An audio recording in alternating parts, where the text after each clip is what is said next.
Good evening, ladies and gentlemen. Thank you for joining us this evening.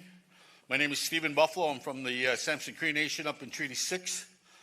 And tonight, we recognize we're in the Treaty 7 territory of the Blackfoot Confederacy, the Kainai, the Siksika, and the Piikani, as well as the Tsuut'ina Nation, the Stoney Nakoda tribes of the Chiniki, Bearspaw, and Wesley, and also the Métis region within Region 3. For our people, and all the people who came before us, and all the people who will come after us, and who all are here tonight, let's have a great discussion about our great province. I'd like to introduce a former junior breed teammate of mine, Bruce McAllister, your moderator. Thank you.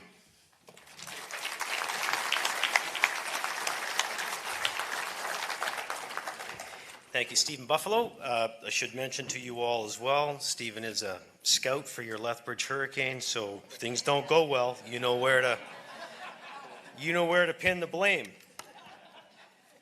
If he was a teammate of mine, he couldn't have been a very good talent scout, I can tell you that. Ladies and gentlemen, good evening. Great to see you all. What a wonderful crowd here in Lethbridge. Thanks for coming out tonight. As Stephen said, my name is Bruce McAllister, and I'm pleased to be your moderator here this evening. Do my best to keep things on track. The Premier is with us tonight. Nice to see you.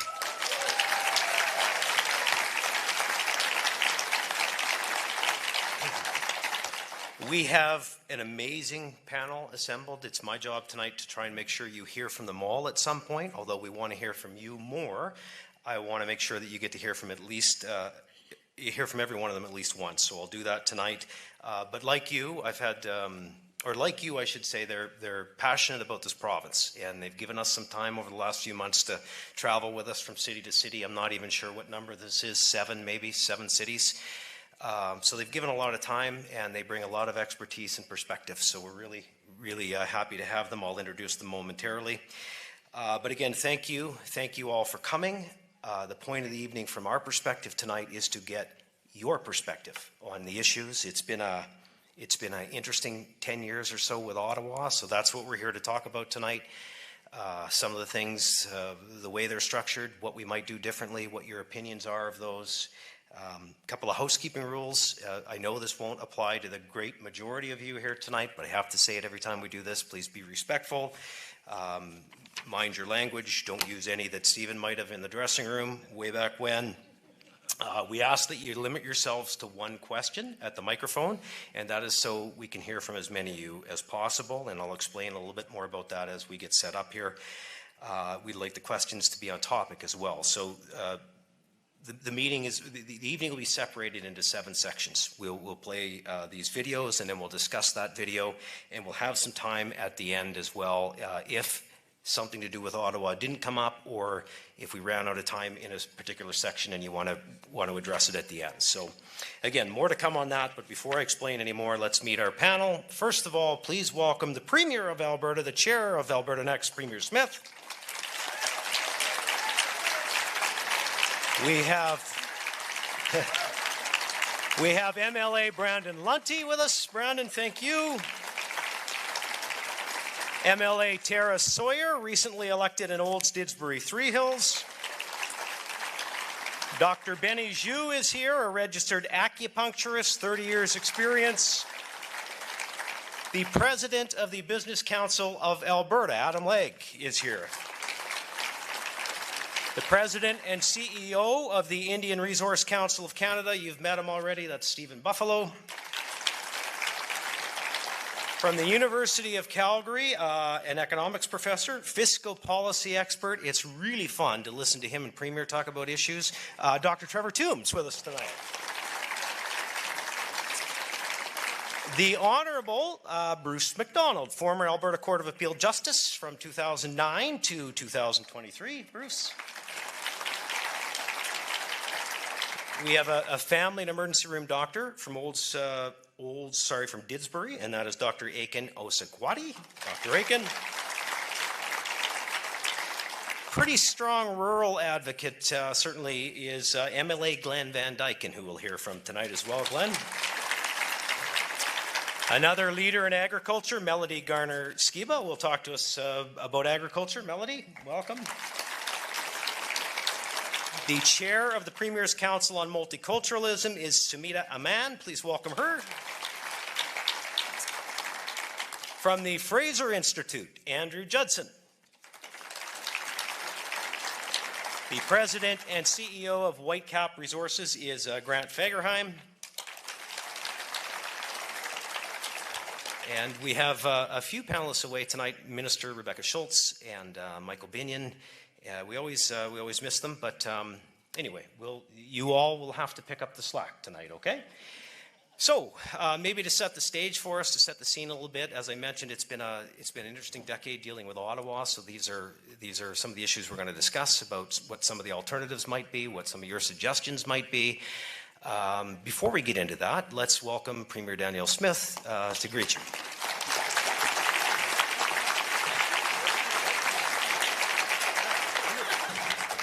Well, thank you so much. It is so great to see such a huge turnout tonight. I know that there's lots of things you could be doing with one of the last beautiful days of summer, and we're so glad that you decided to spend it with us. Also happy to share the stage with my fellow panelists who've been with me as we traveled to Red Deer, to Edmonton, to the southern borders here tonight, not only in Lethbridge, but we've been in Medicine Hat, up north to Fort McMurray, and then later this month to Grand Prairie as well. And tonight we are pleased to be here in one of Alberta's most dynamic and important cities. Lethbridge punches far above its weight as one of the most important agricultural regions in Canada. as the home to a world-class university, Canada's first regional quantum computing lab, and a top-ranked polytechnic institution that helps to shape Alberta's skilled workforce and support our economic growth, and as one of the most strategic transportation and logistics centers in the province. We know that billions of dollars worth of goods flow north and south through Lethbridge each year, thanks to this critical location along critical trade corridors. And it's a good reminder of what's at stake right now as Canada finds its way forward with our biggest trading partners and as Alberta finds its way forward within Canada. I want to thank you for coming to share your thoughts with us today and for choosing to participate in this crucial engagement process. And the conversations that we have tonight and throughout the Alberta Next engagement period, which comes to an end, I think the last one we're doing is October 1st, which will be a telephone town hall, is going to shape the future of our province. And I'd encourage you to go and look at the last time the government did this with the Fair Deal panel that did forums very much like this. They came up with 25 recommendations, which is fair to say has guided our work over the last 5 years. For instance, it suggested that we have an equalization referendum, which we did. The panel wanted us to reduce internal trade barriers, and we have done that across the country. Wanted us to create economic corridors, and we have signed many economic corridors agreements. They wanted us to challenge federal legislation in our areas of jurisdiction, and I think we've got about 15 lawsuits going in that regard. They wanted us to establish a chief firearms officer, which we did. Create a presence in Ottawa, which we have. They wanted us to diversify our energy sector, which we have done so in spades. Relentlessly pursue more market access. Check that box too. And of course, the idea for referenda and citizen-initiated referenda also came out of that process. And that's just the kind of example of ideas that have come out of this kind of process. So as Bruce said, for the last 10 years, Ottawa has taken direct aim at Alberta's core industries, from C69 to the tanker ban, the oil and gas emissions cap, which really works like a production cap, and their net zero mandates on electricity and vehicles. In just the last 10 years alone, more than $500 billion of global investment capital destined for our resource sector has disappeared. It's cost us hundreds of thousands of jobs, hundreds of billions in GDP and resource royalties that would have gone to help us pay for our growing demands in healthcare, education, and infrastructure. If Canada is to be a strong and unified country, it must include a strong and sovereign Alberta within a united Canada, able to pursue our own potential without being held back by our own country. So regardless of what each of us believes about these issues or which path we think is best, we as Albertans must be able to respectfully debate and discuss these issues here with friends and family members and neighbors. And I know that if we do that, in the end, our province will find the best solutions for the immense challenges that we face and come out stronger and freer than ever. I will always put my faith in Albertans to find the right path forward. I trust you. And I look forward to hearing from you tonight and from all Albertans across the province as we finish this process. Back over to you, Bruce. Thank you. Thanks.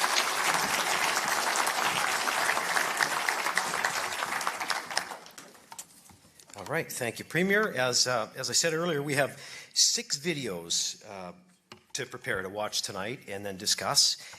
Here's what the videos will contain in terms of content. The first one will be on equalization and transfers. The second on a possible Alberta pension plan. The third on a possible provincial police force. The fourth on constitutional changes. The fifth on immigration reform. And the sixth on provincial tax collection. So here's how it works. We will play a video, and then if you want to speak to that video, and you don't have to necessarily ask a question. If you just want to make a comment, make a suggestion on how we might deal with it, come to the microphone to speak to that topic, and we will give you 45 seconds to do so. And I try my very best to let you finish your question if you're very close, and inevitably some people forget that there was a 45-second timer. I'll do my best to keep it on track and be respectful at the same time, but 45 seconds is what we set. It is not the time for local issue discussion. Inevitably, there'll be people saying, I want to talk about healthcare or this or education. Minister Nathan Neudorf is going to be a busy guy because he's here tonight, and he gets to handle all of those questions. And his staff is here, and I think Grant Hunters is as well. But tonight is about Alberta Next, about our relationship with Ottawa, and about our future, and your opinions and thoughts on what we might do. So while the video plays, again, feel free to line up at that microphone if that is the subject that you wish to speak to. If you have a question, great, and a comment is fine as well. And remember, we'll hold everybody to account in terms of civility. And we're in Lethbridge, so that's not going to be an issue at all. I know that. Right? I did play hockey in Medicine Hat, so I know that's not true. But it's going to be a great night, folks. Looking forward to it. So without further ado, our first video is on equalization and transfers. Here's the video. Our next topic is reforming federal equalization and transfers. Since 2005, Alberta taxpayers have contributed, on average, $23 billion more per year to the federal government in federal taxes than they received back in projects, benefits, and other spending from Ottawa. That's a net loss to Albertans of nearly $500 billion in just 20 years. Most of those redistributed Alberta tax dollars are spent by Ottawa and Quebec and other liberal-leaning provinces across the country.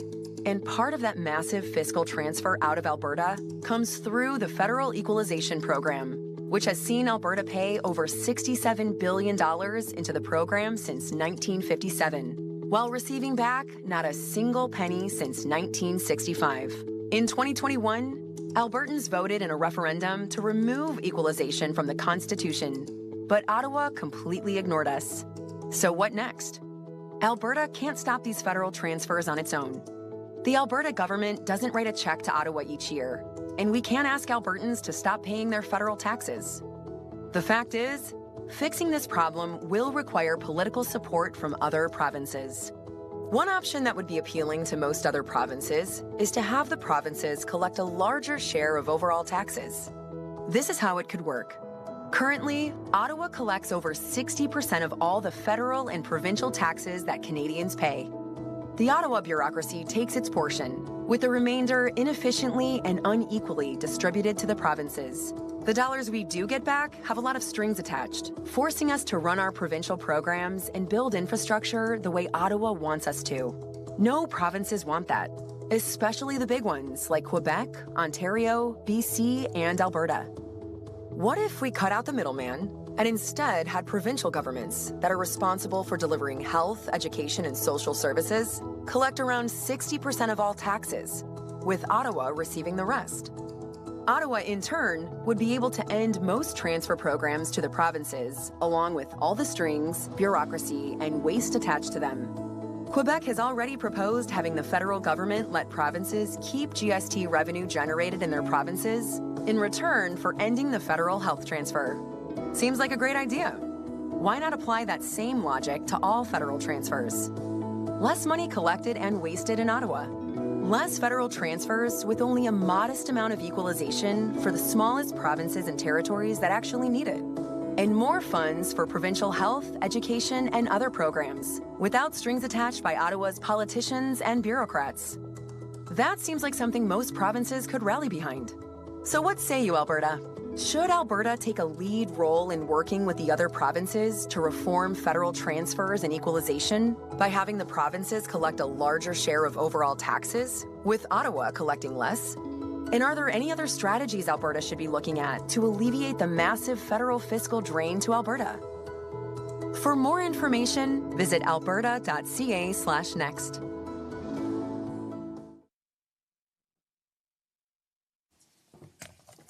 Okay. I thought some of you would be lining up at the microphones already while the video played. So again, on equalization and transfers. That's the first topic. And you're first, ma'am. Go ahead. Hi. I was just wondering, I know that you, Madam Premier, have commented on the fact that often Alberta does not feel seen within our country of Canada. And because of that, I know that you would never want your own citizens to feel that way within our own province. So I was just wondering if we could hear from the member on the panel who doesn't feel like we should be changing how taxes are collected and why. Okay. Did somebody hear the rest of that question? Ma'am, could you just repeat the question? Did it have to do with equalization and transfers? Yes. I was asking, who on the panel does not feel that we should be changing how this is currently done and why? Oh, okay. Well, let's do this instead. There's some great context on equalization and transfers that we want to talk about and to see what we might do differently. Why don't we go to the professor first and ask him? Dr. Toom, could I ask you to add some context to this lady's question and equalization and transfers in general? Sure. So some context in relation to the question is, I think, very important that social, economic, international developments and factors are changing all the time. And so a country needs to ensure that its policies evolve with those changes. And so it's not like we should always be settling for the way the policy is at any given moment. We should always be seeking out ways to improve it. At least in terms of fiscal policy and equalization in particular. This is a very important set of issues, and not just for Alberta. We've been having disputes in Canada throughout our history on how federal public finances are structured, how transfers are structured. And Canada is very diverse. Economies and cultures and histories differ so much from one part of the country to another that it's hard to balance all of these different issues and interests. And so typically throughout history, you have different regions at different times raising concerns about different features of the transfer systems, and typically the federal government responds with reforms. And often there's a lot of compromise involved in there as well. But right now, we've had the current equalization formula in place for nearly 2 decades, which is going on the longest period of no substantive change to that program in history. Typically, we make substantive changes every 5 years or so. And it's not just Alberta that's raising concerns here either. At an event this morning, actually, that the School of Public Policy hosted, we had the leader of the Parti Québécois. And if the polls are any indication, that's potentially the next premier of Quebec too. And even he raised a lot of concerns with fiscal arrangements. And it might surprise some here today, concerns around equalization in particular, noting that receiving money is never a good thing from an economic development perspective. Or going on to say that we must be careful with money that comes out of the sky because it kills entrepreneurship. And so there's a lot of changes that we could make to programs like equalization. I certainly have a lot of ideas. Other members of the panel have ideas as well, but that's kind of what we want to hear from you tonight, like what your ideas might be for how Alberta should approach these issues. All right, Dr. Toom, thank you for kicking us off. Thank you for the question. We'll go to the other microphone over here. Hello, I'm Katie Aurora, and I find this video to be incredibly hypocritical and kind of propagandistic. It really misrepresents how equalization even works and ignores the fact that a big part of the reason why we do not get equalization payments is just the fact that we refuse to adopt similar tax policies to other provinces. And just in general, it really plays into this grievance politics thing that you guys really seem to like, where you will turn down federal funding for things like, pharmacare and dental care and housing initiatives for cities, and then turn around and say the federal government doesn't want to give us any money. And it's hypocritical. Okay. Thank you. You don't like the video. I get it. However, Premier, sometimes you like to respond to some of this on equalization, and Trevor raised a good point about Quebec. Is there anything you want to touch on? Only that the fact that the equalization program has been modified many times over the years, and as Trevor has pointed out in previous panels, this one hasn't been changed since 2007, and that's a very long time for us not to reconsider it. And I guess I would maybe offer the reverse of what the last speaker said, is that we find that there are some fundamental unfairness measures that are in the equalization formula. For instance, Quebec subsidizes its electricity. And if they were to pay market rates for electricity, or even 2 cents more, Trevor has calculated that they would get $4 billion less in equalization because they'd have own source revenue. So the equalization formula rewards them for subsidizing their electricity and reducing their own income stream. And I would say as well that it has rewarded provinces for keeping their own resources in the ground. In fact, Pauline Marois from the Parti Québécois, when she was premier before, said that she didn't want to develop her natural gas resources because it would reduce equalization. And I think those are the reasons why we need to discuss about a new formula. It needs to be fair. Big, strong, powerful economies like Quebec and Ontario and British Columbia and Alberta should not be receiving transfers from smaller jurisdictions. The smaller jurisdictions, you can make an argument that they need to be able to provide roughly equivalent programs for roughly equivalent tax rates, but they've gotten well away from that principle.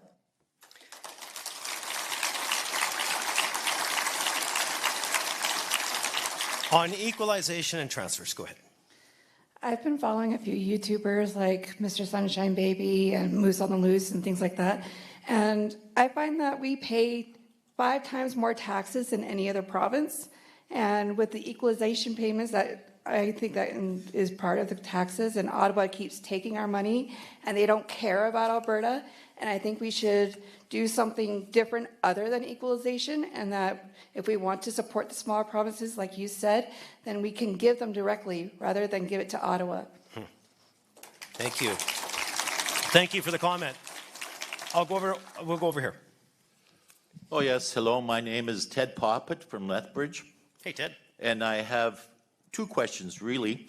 The first one is, has anybody on the panel looked at the federal tax return for residents of Quebec?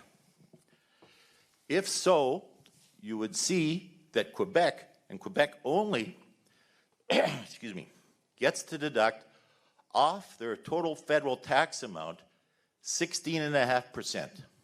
Only in Quebec does that happen. And that happened because over the years, Quebec has opted out of federal programs and said they would administer themselves those programs. So that's why the feds give them that 16.5% deduction off their federal tax, even though the tax rates are the same across provinces federally. Okay. That 16.5% is there. Second question. Second question. I've written, actually, Premier Smith, to some of your ministers many times over this. Why doesn't Alberta just opt out of those programs like Quebec did, so there's precedent for that, and get a deduction for Alberta residents of federal tax that then goes to Alberta, so we could manage those programs ourselves? Thank you, Ted. That was about 46 seconds. So we'll just ask everyone else to tighten it up just a little bit. Premier, do you want to respond to Ted? Someone may be able to respond to why it is Quebec has that difference in taxes. My understanding is that the speaker was exactly right, that they have arranged to have that tax point transfer. That's the kind of thing that we're talking about in this video, is should we be doing more of that ourselves? And so I heard him vote in favor of yes. And so that would be something that I think that we were trying to get. What this process is these are the kind of ideas that have been talked about in political circles, and we're just trying to see if there is an appetite for us to pursue them in the broader public. So thanks for your feedback on that. Yep, super. Grant, I'll come to you in a minute, okay? Let's go over here. So just a bit of a preamble. The numbers and the investigation that goes into developing the formulas for equalization are very complex. Never once has this panel showed them to people or talked about that complexity and how they're arrived at. I find every one of these videos to be a leading video.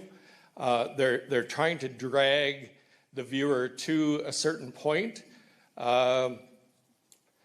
Premier Smith's point or the panel's point, and they're not completely impartial the way that they should be.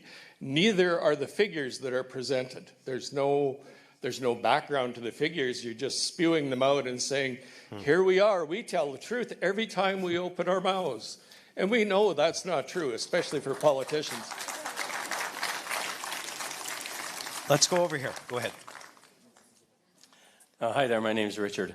I just want to say that I think it's a good idea. Anything that we can do to put some distance between us and Ottawa is a good thing. Anything that we can do to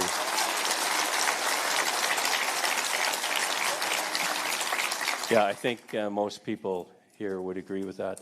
Anything we can do to make Alberta stronger, perhaps collect all the taxes that we can, and maybe send federal tax to Ottawa that we've collected in our province and put us in the driver's seat. All right. I just wonder, this would require a constitutional change. Is that by a 750 rule, or is it constitutional change required? Hey, Richard, we've got one of the topics tonight. One of the videos is constitutional change. It's coming up, so we'll dive right into this. But great question. I'd like to ask Grant to share with us a little bit. Expert in the oil and gas industry.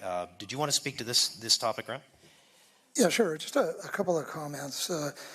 Certainly we respect everyone's opinion here. And what I can say is that Danielle Smith, our Premier, she is fighting the fight for this province. So you have to understand that from a resource development perspective. Canada is the fourth largest oil producer in the world.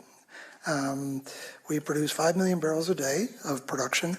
We are proud to share it with the rest of Canada, the revenues from those resources. And if you think about what we have in Alberta, we're 2.4 times the reserves than the U.S., yet they produce 13 million barrels a day. We produce, as I say, 5 million barrels a day. So from our perspective, what we're wanting to do within the province, and certainly supporting the Premier with this, is knowing that the energy sector is we'll call it the primary economic driver for Canada. Our objective here is it's not as though we're not afraid to share, but we've been sharing for a very long period of time with our resources and our resource revenue with the rest of Canada. So what we want to do is be able to unleash, what I call unleash the beast, and grow our resources so everyone in Alberta, but the rest of Canada, can share in our wealth. Thank you. I'd like to get through the last speaker at each microphone before we go to the next, or I'll ask a question afterwards. So let's start here. As a person born in Nova Scotia, a province that does pay some of the highest taxes here in Canada, and it already happily takes equalization payments, how does Alberta propose incentivizing other provinces such as Nova Scotia to reform federal transfers and equalization? That's a good question. Develop resources. Premier, do you want to take that one? Well, I can tell you that we have now seen every single province looking at ways that they can develop resources. And if you saw the project list today, there were mines on there. There was an LNG project on there. Tim Houston in Nova Scotia has lifted the fracking ban, and he's looking at developing natural gas not only for his own use but also for export to Europe. There are mining projects in British Columbia. There are mining projects in Manitoba. I think everyone is seized by this idea that they should develop their own resources, not only for their own use, but to develop new markets. So that recalibration, I believe, happened after the election in the United States, and we realized that our relationship with the United States was a little more fragile, a little more precarious than we had thought. So I'm encouraged by what I'm seeing, and so I would give it a little bit of time.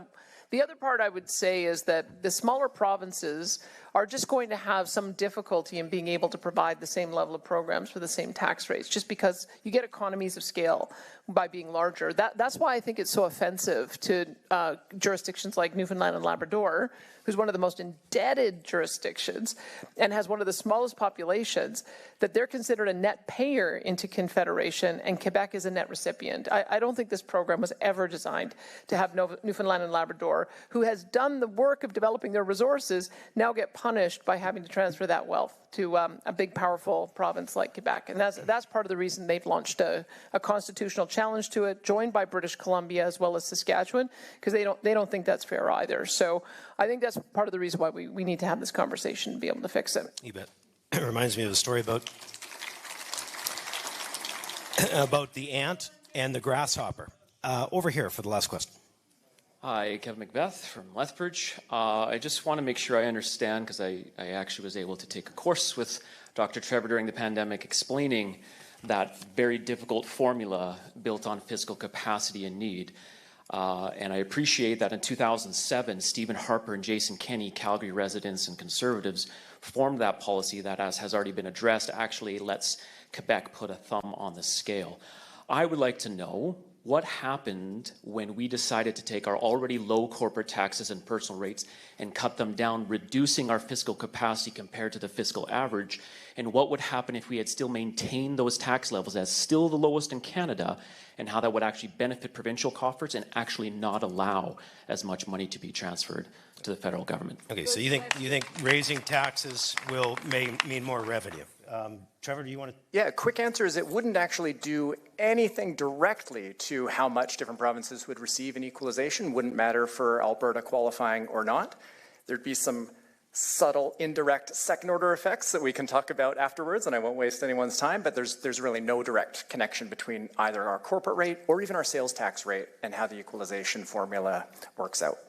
This is a very interesting part. We're going to wind this one down, roll another video shortly, but we do a straw poll in the room on each subject.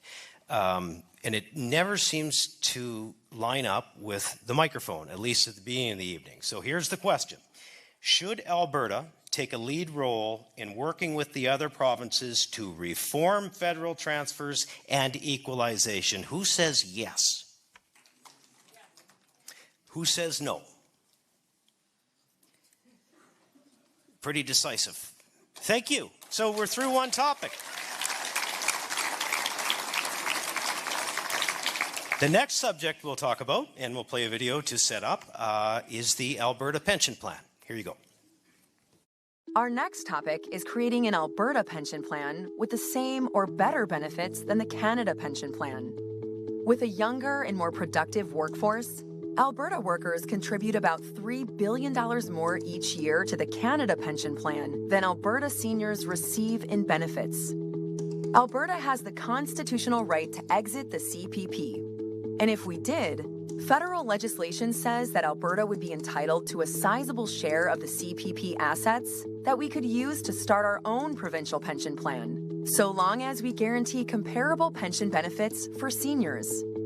Quebec made the decision to start its own pension plan decades ago, and they have an agreement with Ottawa so that all retirees receive their full pension benefits, whether they worked in Quebec, retired there, or some mix of both. Alberta could negotiate a similar arrangement with Ottawa if we created our own pension plan. There are more factors to consider as well. Currently, virtually all investment decisions and management of the CPP is conducted by folks working in Ottawa and Toronto rather than Alberta. While the CPP's mandate is to maximize pension returns, in recent years, the CPP annual reports have shown an increasing focus on emissions reductions and DEI concerns, which do not always result in the highest rate of returns for the pension plan. CPP management has also become bloated and expensive. 20 years ago, the CPP had only 150 employees, with operating costs of $118 million. Today, it has ballooned to more than 2,100 employees, with operating costs of about $6 billion.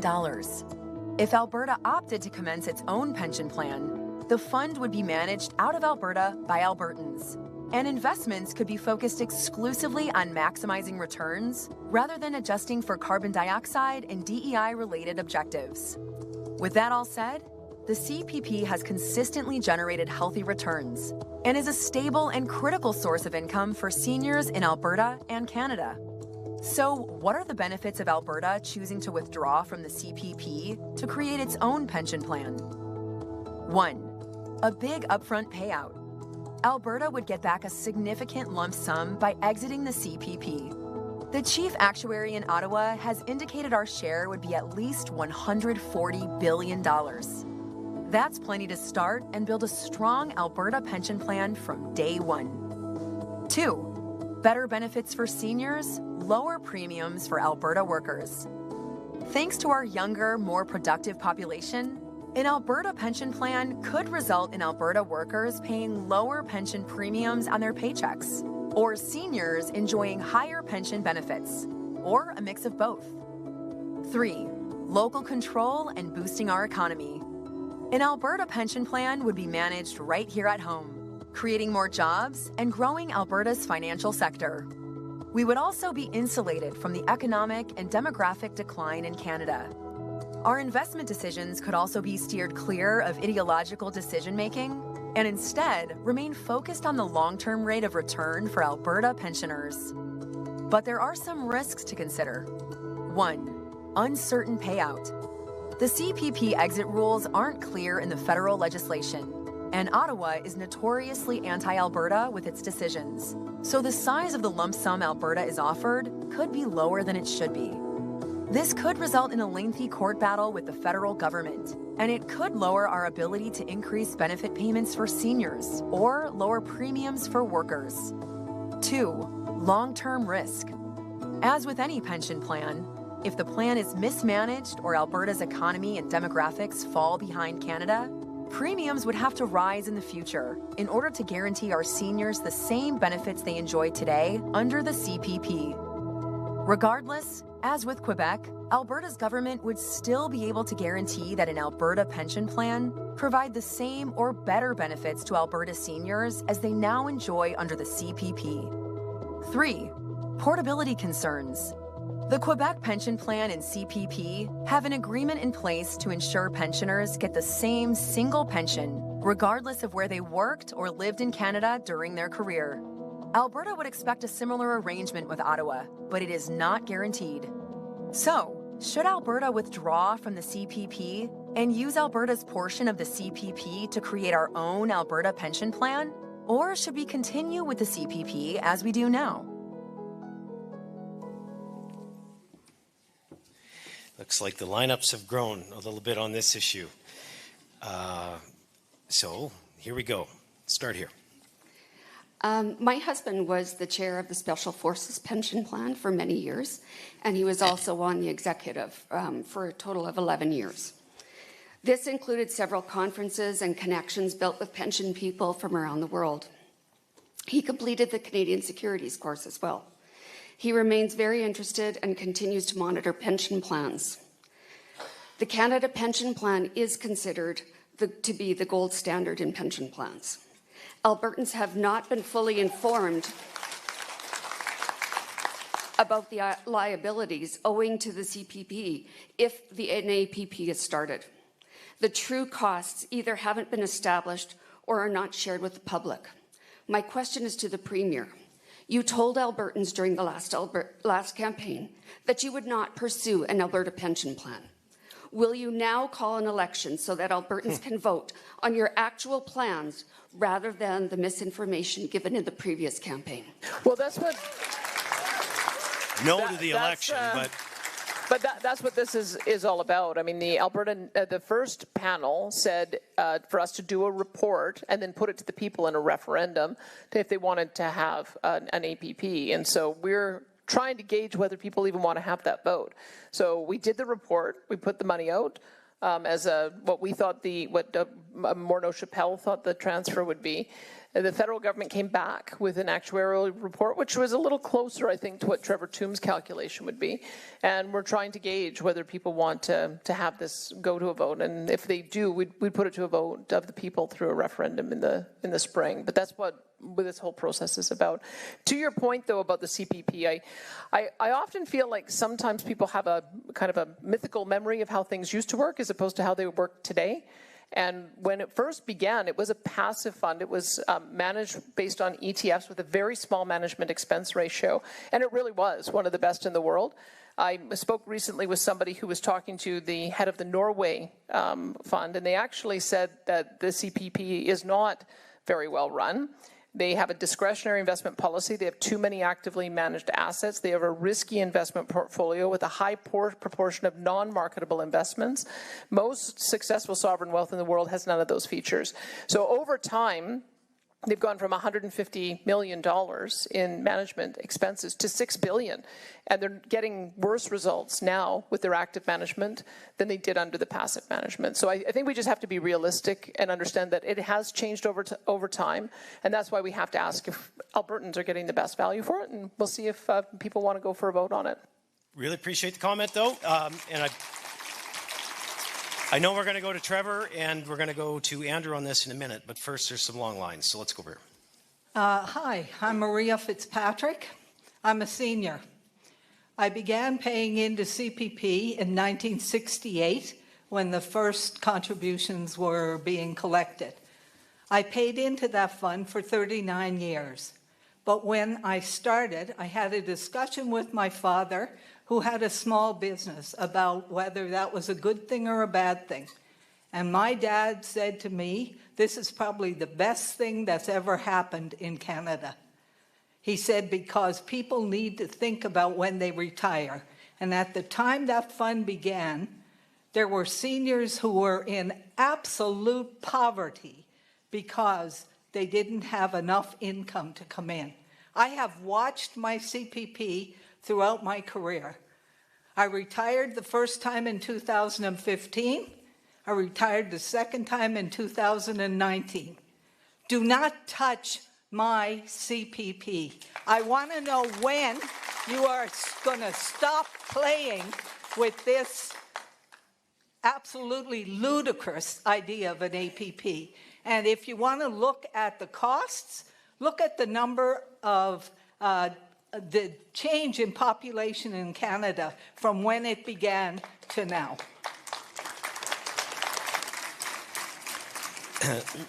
So, Maria, you don't want us to go to an APP?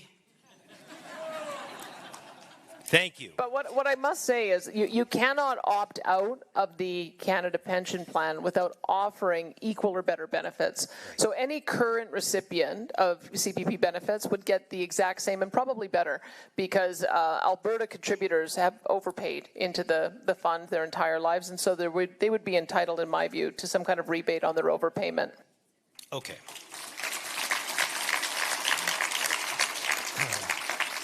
Again, lots in the lineup, so panelists, I'm going to challenge you to make a very good point as quickly as possible. Notice I'm saying that before I go to Andrew Judson, the Fraser Institute. But you guys have done some good work on this, Andrew. Can you add some context? Yeah, thanks, Bruce, and good evening, everyone. You know, we appreciate that this is an emotional issue. The feeling in the room is the same as we've had at other panels. And frankly, there are voices who oppose any change in the CPP that think can focus on emotion and frankly, even fear. But there's just no question that the math, at least, the math is straightforward, that an Alberta pension would be viable and sustainable and successful, and that's just the math. There was a report published on the 14th of July by the Fraser Institute that did the math on this, so I'd encourage you to look if that's of interest. But one further thing I'll just comment quickly on. One of our panelists, Michael Binion, couldn't be here tonight, but one of the things that he keeps coming back to is there are some things that Quebec has done very successfully, and that is to demonstrate a capacity for governance, for responsible government. And in that capacity to administer and execute the functions of government, which, you know, for better or worse includes taxation, we'll be speaking to that later this evening, to be administering public safety and security, again, to follow. And one of the things is to administer a pension. So a part of this effort is to think about that overall capacity as a province to mature and to demonstrate the capacities for responsible government. Perfect. Andrew, thank you. We'll go over here. Real conservatism no longer exists in Alberta. Since the 2023 provincial election, the United Conservative Party has turned from conservatism to reactionism to separatism. Nobody wants an Alberta pension plan. Nobody really wants to get rid of the RCMP. None of this is going to address the real concerns of Albertans. None of this is going to get a pipeline built. The UCP has scared off foreign investment, threatened jobs, and caused layoffs which only serve to hurt the economy. Now is not the time for division. Now is not the time to be talking about getting an Alberta pension plan.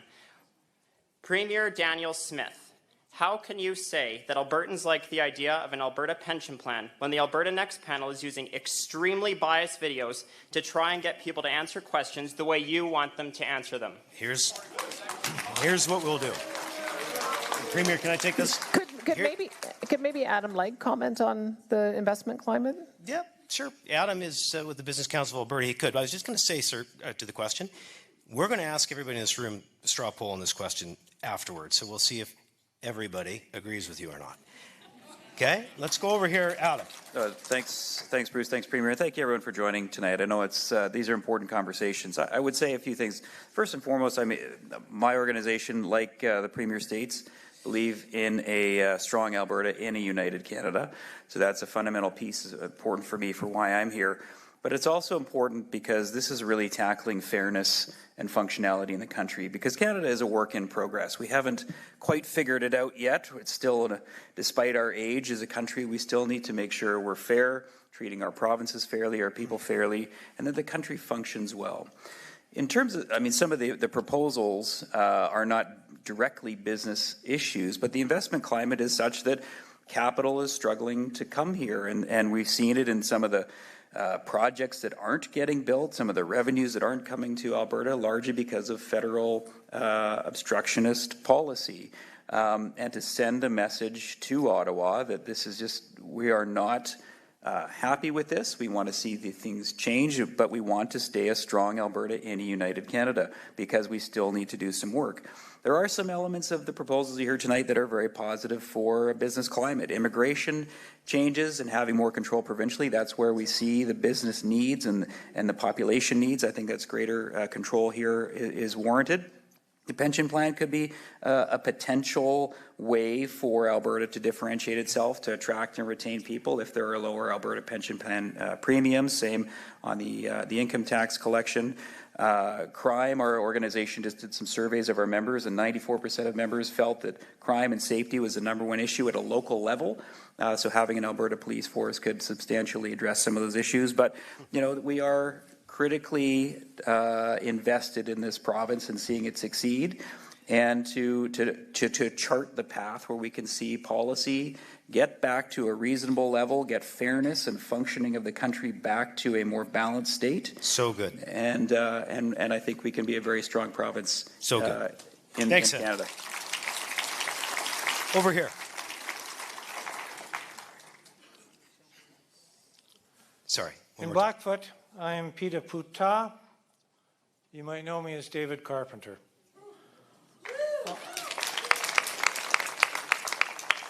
On Alberta's earliest exit, CPP liability for pensions accrued and accruing will be almost $2 trillion. And Alberta's pro rata obligation due to employment in our province must be legally assumed. UCP continues to erroneously insist that Alberta is entitled to 53% of the CPP asset base, but have never once told Albertans that they, their children, and their grandchildren will be legally responsible for the debts those assets represent. Political question for the Premier. What is UCP's estimate of the share of the $2 trillion debt that 4.8 million Albertans will have to assume from 38.2 million Canadians so that the UCP might access these funds from CPP? We'll get to, go ahead and answer, Premier. I'm just going to ask everybody to tighten just a couple it up things. I mean, we did have a Morneau Chappelle report that said that we would be entitled to over $300 billion. In the video you saw, it said $140 billion, so that's a lot closer to the estimate that Trevor Tombe gave, and he can maybe talk about why he made that estimate. But I would say that there's a bit of a misunderstanding, I think, about how CPP is funded. It's funded by today's contributors, pay for today's recipients, and then whatever is left over goes to the CPP fund and then gets invested. And so today's contributors in Alberta contribute $9 billion. Today's recipients get $6 billion. So $3 billion year after year of Alberta ratepayers' money goes into the CPP to get reinvested.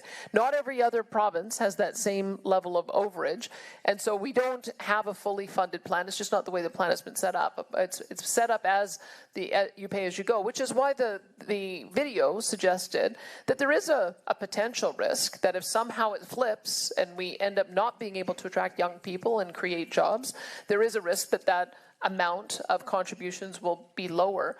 But I think Trevor Tombe also can tell you how much assets needs to be in the fund for it to be equally solvent to the CPP. It's a number that's a lot lower than you might think. Yeah, I guess I'll jump in right.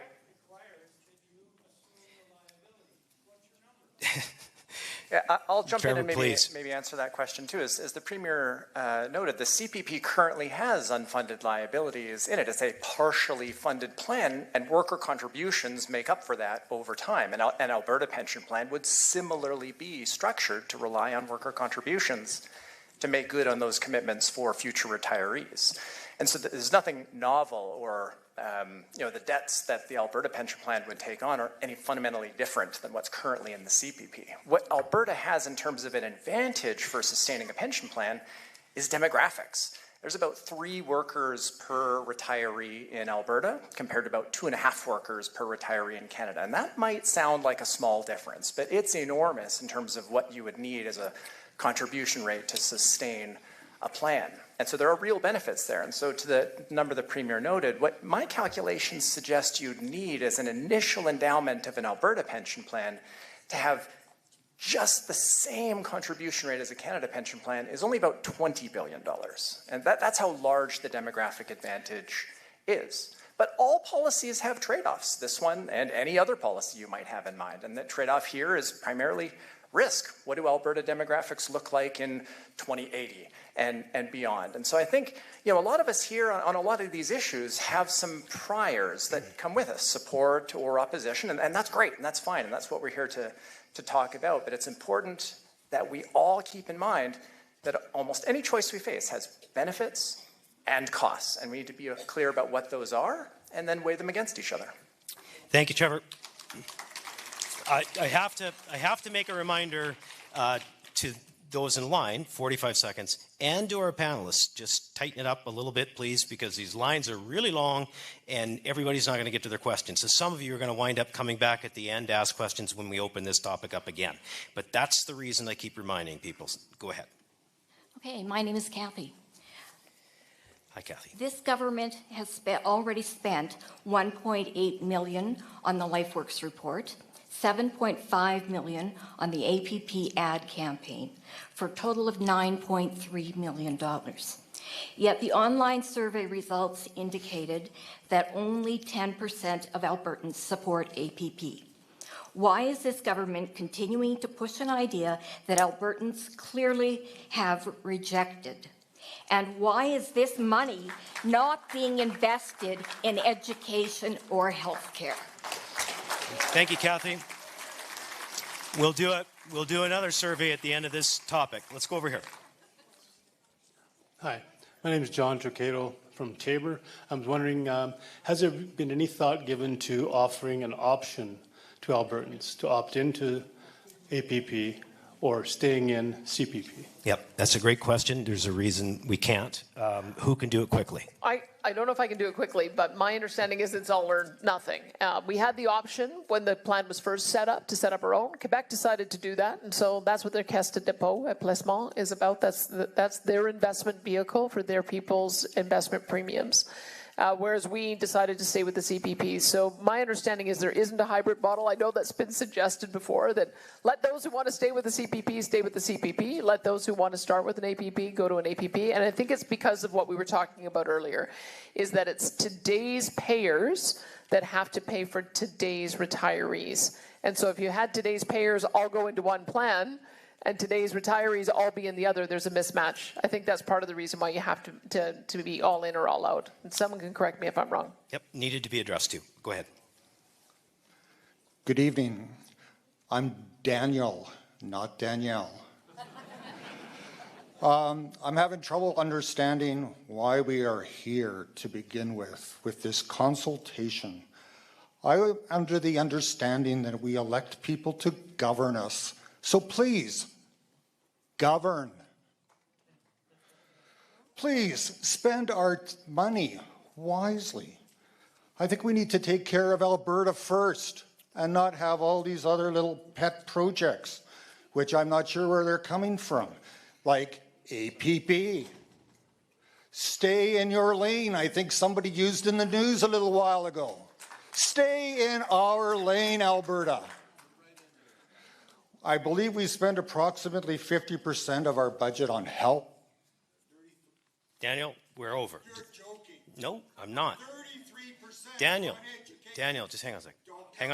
Hang on a second.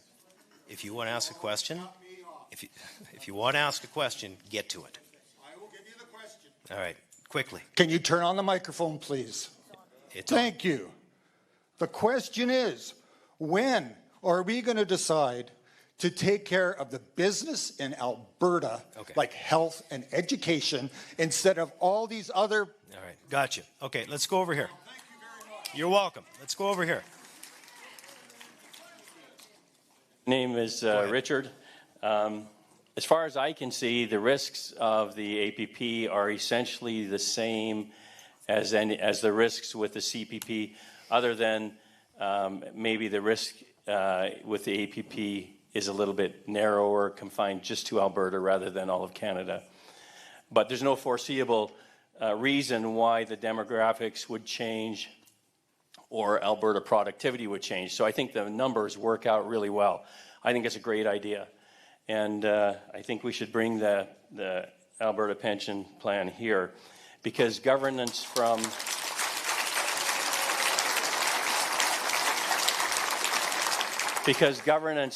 a distance is almost always worse than governance locally. Governance locally. Thank you. Okay, it's time to ask the question. Those of you that didn't get to it, we went over time. We will come back to it at the end. You can come back to the microphone if you didn't get to discuss this or you had a great point that you want us to hear. So here's the question. Should Alberta create a pension plan with the same or better benefits than the Canadian pension plan? Hands up who believe yes. Hands up who believe no. Okay, so the yeas have it. Here is the next video on a potential provincial police force. Our next topic is the potential creation of an Alberta police service to take over community policing from the RCMP. Today, roughly 80% of Albertans are served by local municipal police services, such as the Calgary, Edmonton, and Lethbridge City Police Services. However, Albertans living in most rural communities and a few mid-sized cities like Red Deer, Fort McMurray, and Airdrie are policed by the RCMP under Alberta's policing contract with Ottawa. And as is the case with most federal agreements, Alberta is getting shortchanged. To be clear, RCMP police officers and staff aren't the problem. They do all they can to protect us with the resources they have. The problem is Ottawa. Because the federal government is failing to provide the number of promised officers and resources to Alberta communities under the policing contract, response times are slow, staffing is stretched thin, and officers are often moved across the country at a moment's notice, resulting in little connection to the Alberta communities they serve. Furthermore, because of French language requirements, English-speaking Alberta officers do not qualify for senior RCMP positions.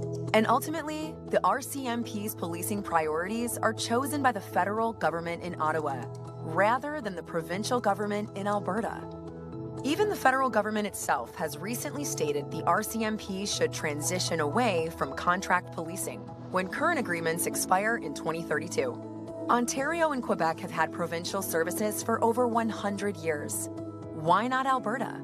So, what are the benefits of Alberta withdrawing from the federal policing contract and creating our own provincial police service to provide community policing? 1, more local, more accountable. An Alberta police service would be run by and for Albertans, accountable to our province and not to the federal government in Ottawa. Police officers and support staff could build long-term careers in the Alberta communities they know and love. And any current RCMP officers and support staff working in Alberta would be invited to join a new Alberta police service. 2, safer rural communities. With local recruitment and stable placements, rural response times would improve considerably from where they are now, and coverage would become more reliable and tailored to each municipality and region. This is especially important in underserved rural Alberta communities. 3, flexible, made-in-Alberta solution. Most Albertans already have local police services. The province would assist larger communities like Red Deer, Fort McMurray, and Airdrie to transition to their own police services, while smaller, rural communities would be policed by the new provincial police service. And of course, nothing would change for Edmonton, Calgary, and other communities that already have municipal police services in place. But there are also potential drawbacks to consider. 1, startup costs. Establishing a new police service requires significant initial investment. Hiring officers, buying equipment, building training infrastructure, and training personnel. Ultimately, the startup costs could reach into the hundreds of millions over several years. 2, loss of some federal operational funding. The federal government currently covers 30% of RCMP contract policing costs. It is therefore likely that there will be additional ongoing operational costs for the province. However, municipalities would not be saddled with those costs. So, should Alberta create an Alberta police service to take over community policing from the RCMP? Let's start over this microphone this time. Hello. Boy, Mayberry. That's what you're trying to do. You're trying to create a bunch of little town cops. Well, I got a question for you. A couple of years ago, the provincial government shifted a third of the costs of policing in this province onto the municipalities and didn't do a damned thing to help them pay for it. Is that going to continue? You're going to have an extra 30% minimum coming from the federal government, extra costs. Is that going to go back on the municipalities? This is a stupid idea. It's a very stupid idea. It's an idea that's just knee-jerk. Okay. Oh, we want to have Andy Griffith, or we want to have that sweet little cop from downtown. It don't happen that way. Okay. Look at the States. Okay. Lots of communities would beg to differ, but you're entitled to an opinion, of course. Over here. Okay, I'm Mrs. Cooper, and I would like to ask if we will have local police, can you make sure that we don't follow the federal law and we don't release criminals like they do in Ottawa?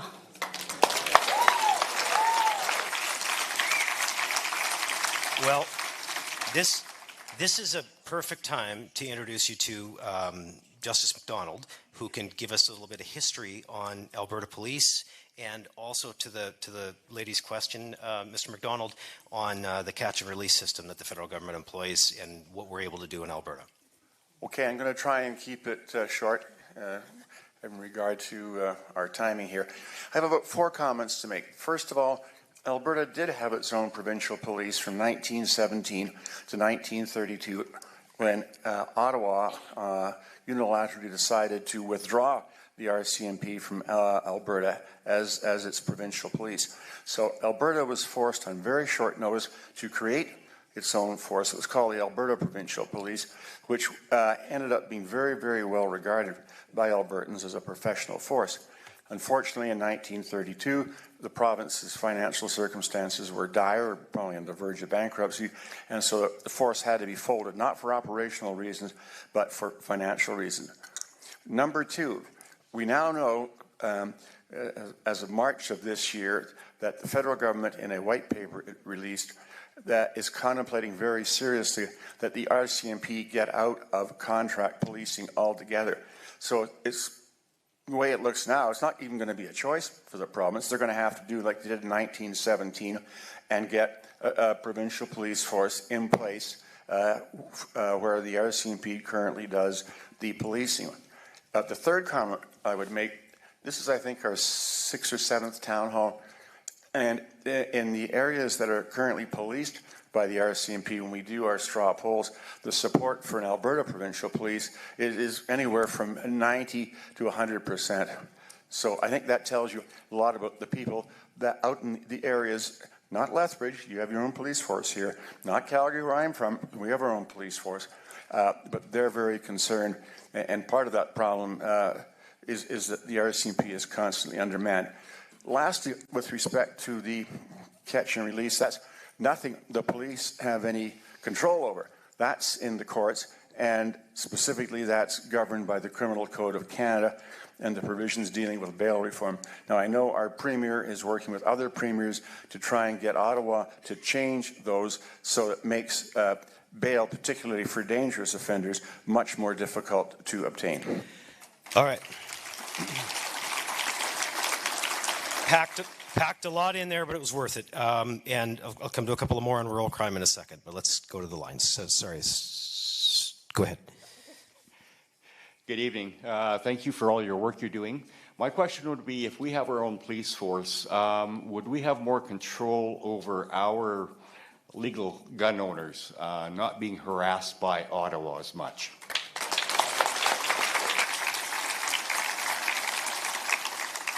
Well, I can tell you that I'm prepared to fight that one out. I read a legal paper.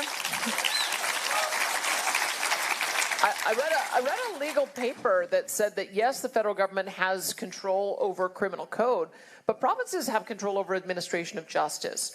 And from time to time, when provinces deem laws to be offside with what the people want, their power is non-enforcement. We saw that across the country with cannabis laws. Massive non-enforcement on basic possession and ultimately got legalized. We saw it in British Columbia. They had non-enforcement of all range of drugs, all the way to hard drugs. They've since turned back, realizing that didn't work for them. But we have no interest in enforcing federal gun confiscation regimes imposed on our law-abiding gun owners. And so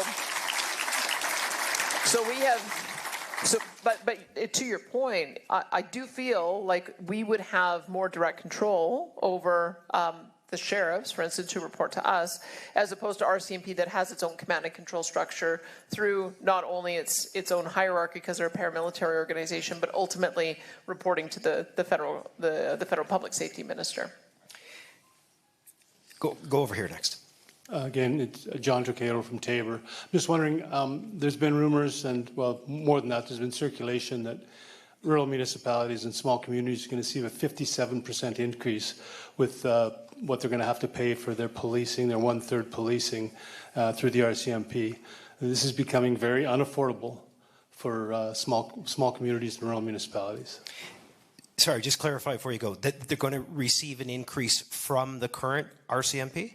Yes. Okay. That there's been communication from the government of Alberta that there will be a 57% increase. I'm wondering if that's going to take place in the spring or if it's going to be postponed for another year, because it'd really be nice to know that prior to making budgets.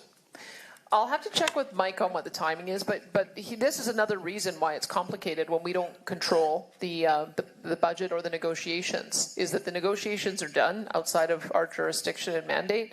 And we've been offering what we think are fair wage increases to our other unions, but in this case, RCMP are now up to about $203,000 for a cost of an officer all in.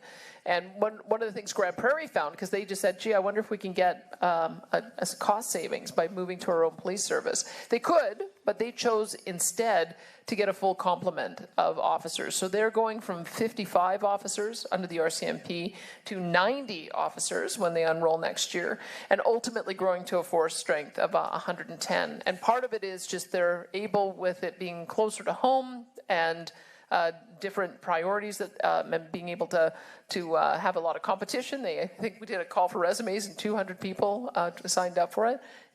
The other levels of forces are just a bit more cost effective. And so that's what every single jurisdiction has to do, is to make their own determination. One of the other frustrations that we have is the number of detachments that have become very diminished. In some of these rural detachments where they're supposed to have, in the case of one that Mike visited, 23 officers, they only had 5 or 6. And part of that is that you've got stress leave, mental health leave. RCMP officers are called away to duty to do policing, federal policing priorities in other provinces from time to time. And so this is leaving our rural municipalities short. So that's what the municipalities have to determine. Are they getting all the policing that they're paying for? Are they paying for vacancies? And would there be a way for them to get a higher bench strength with the same amount of money? Thanks, Premier. Stephen, I'll come over to you in a second for some context on First Nations communities. First, I want to get to a line. Hi, so I'm hearing a justification for moving to Alberta Police Force is that people are not getting the service that they expect in the time that they expect it. I did ask our police chief at one of his town halls. I understand we have our own police force here, just to be clear, but how many calls they're taking, like what percentage are they taking that are not police calls? And I'm pretty sure that he told me it was over 50%. And so I'm just wondering, what kind of support services could be put in place, which is your jurisdiction, to offload that? Because very clearly he told me that in a public town hall, so it's not a secret. And so I'm just curious, within your own jurisdiction, how can you offload that? I'm sure that RCMP are experiencing that in rural communities. So thank you. Okay.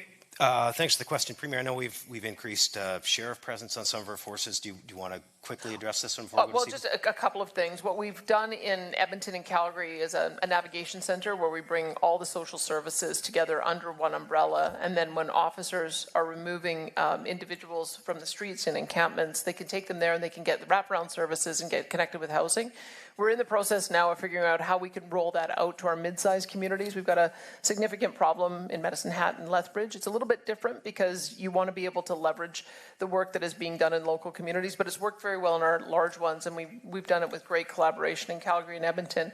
When it comes to, I'll just mention the way we're using our sheriffs. We are already changing the law so that our sheriffs are going to be affirmed as police, because what has happened is a lot of them went and worked at other law enforcement, RCMP, Calgary Police Service, Edmonton Police Service, and others before they came to us. We believe that there's about 650 who will be able to be registered as police right away, and then about another 600 that'll be peace officers that will be on a pathway to become police officers. So that's going to be a 1,254 strong in our sheriffs as we start standing that up, compared to about 1,400 RCMP. So that just gives you an idea of how much additional bench strength we'll be able to bring with the sheriffs.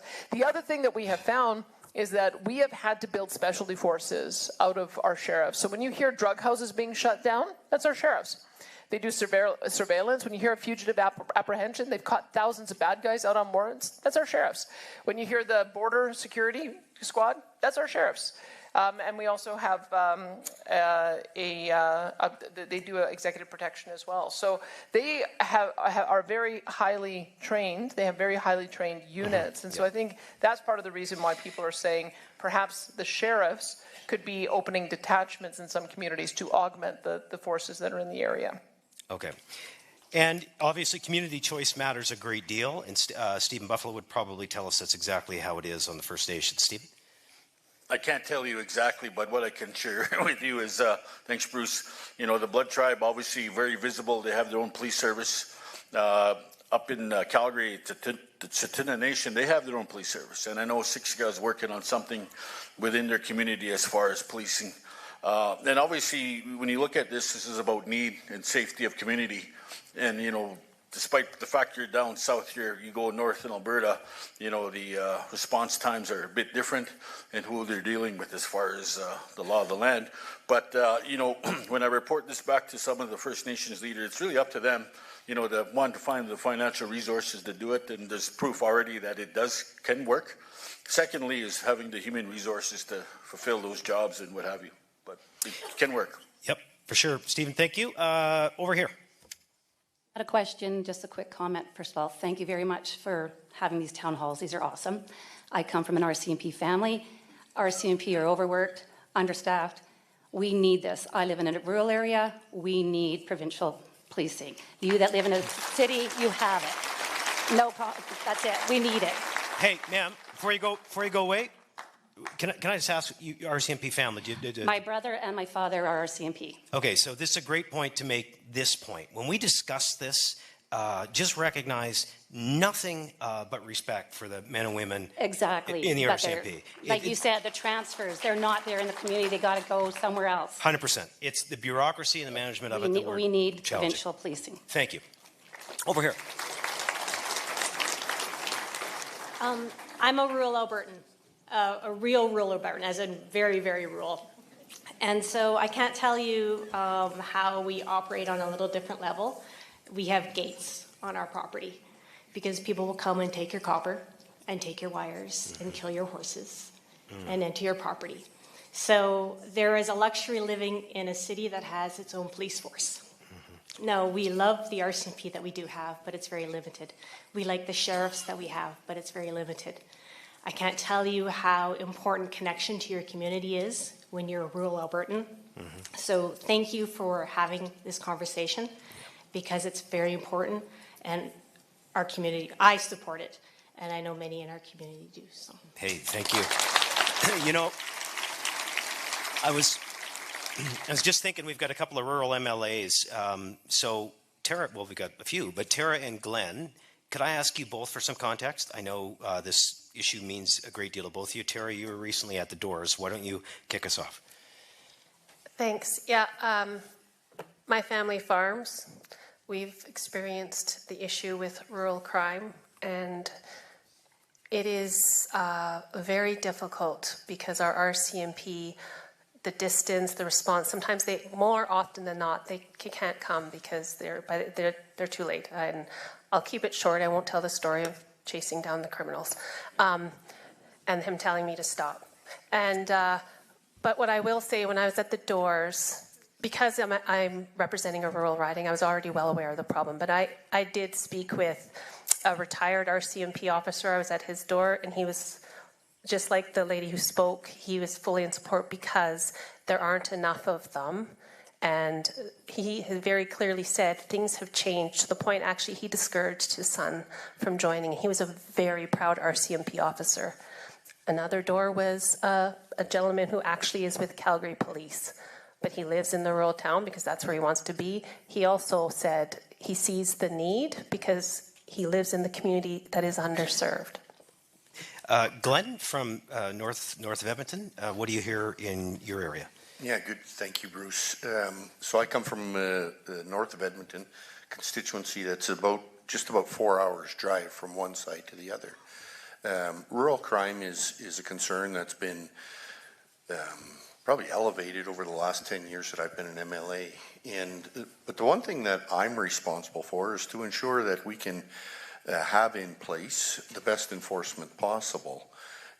When it became evident that the federal government was looking at ending contract policing with the RCMP in 2032, it's paramount that as elected representatives we ensure that we're ready for if that would happen. And it would, for myself and for my constituents, I think it would be irresponsible for the government not to take a look at options going forward and to do the best that we can to ensure that that would be a seamless transition if it was to happen. Let's get one more in on this subject. I'm a radical conservative Albertan, but I grew up in Ontario where the OPP was the local constabulary. I'm 100% behind getting an Alberta police force, just 100% behind it. I took many rides home in those old PP cruisers at night, but they were good. Hey, don't go away. Come back. Sir, I've got to ask you a question. Do you know who Roscoe P. Coltrane is? Yeah, I do. You do?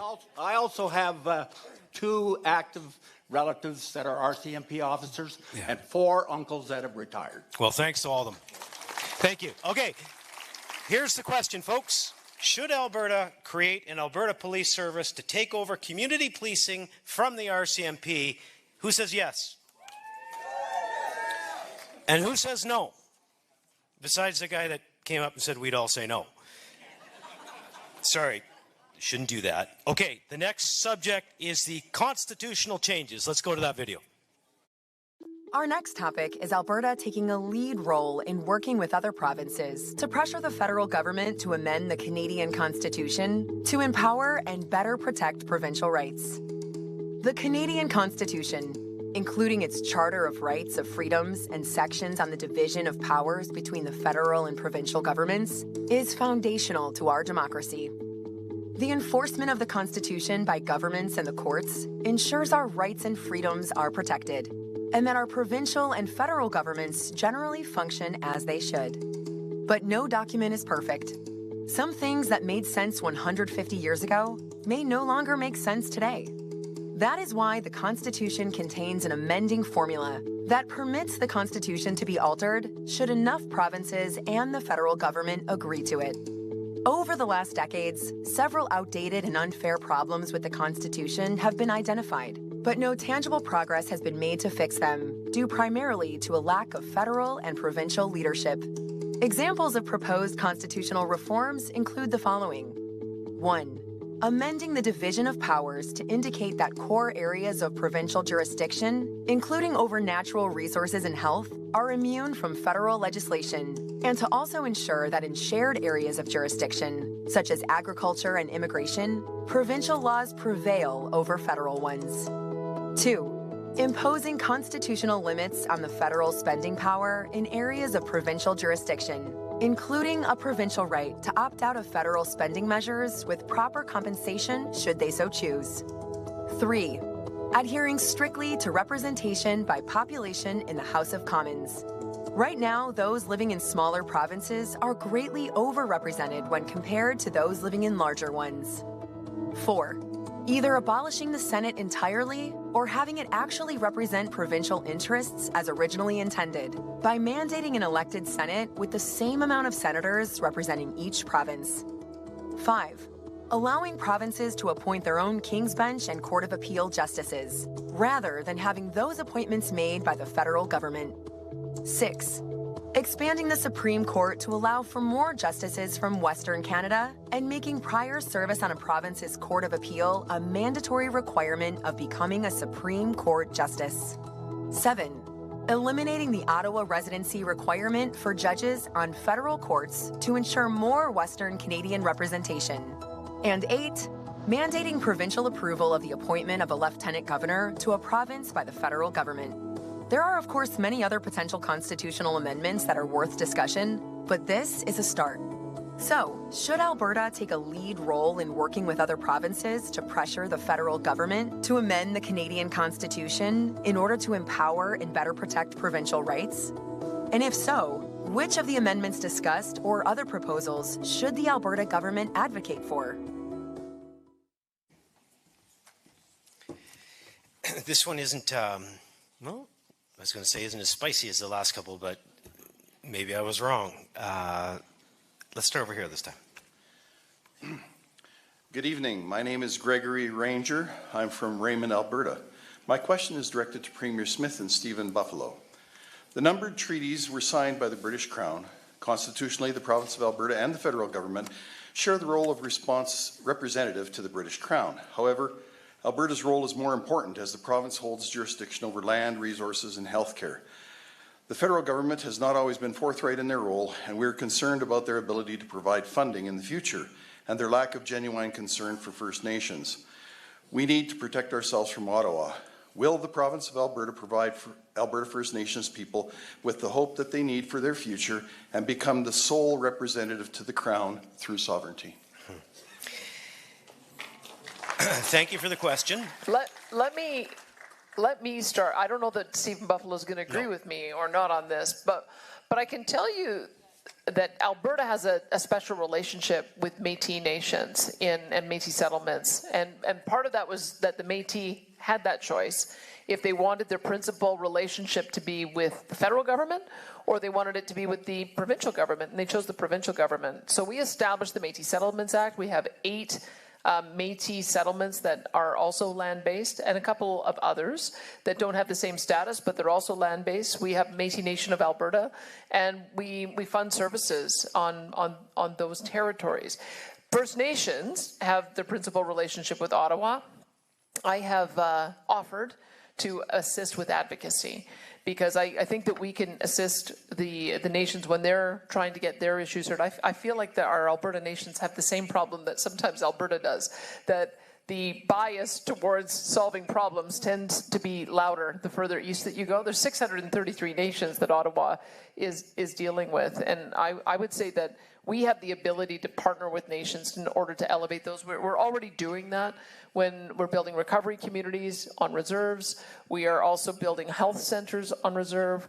We are funding mental health and addiction. We've got Indigenous health. We fund employment services. We're assisting in wildfire recovery and helping to rebuild and play a coordinating role. So I think increasingly, we want to play a role that can be an advocate, but again, it's up to the nations because they are sovereign and they do have that special relationship with Ottawa. Stephen? Yeah, definitely. And thank you for the question. You know, obviously the treaties were before the birth of Alberta. And right now, you know, the nations are deeming this as a big separation thing when it really isn't. You heard our premier say that, you know, she wants to see United Canada. But, you know, going forward, you know, the treaties have a place, and it's actually seeing some benefits from it, you know, financially, you know, from the obligations that were set a long time ago. And Lethbridge is a big beneficiary of the Blood Tribe and the Piikani Nation when they come spend their money here, you know, and that's because of the treaties that were meeting those obligations.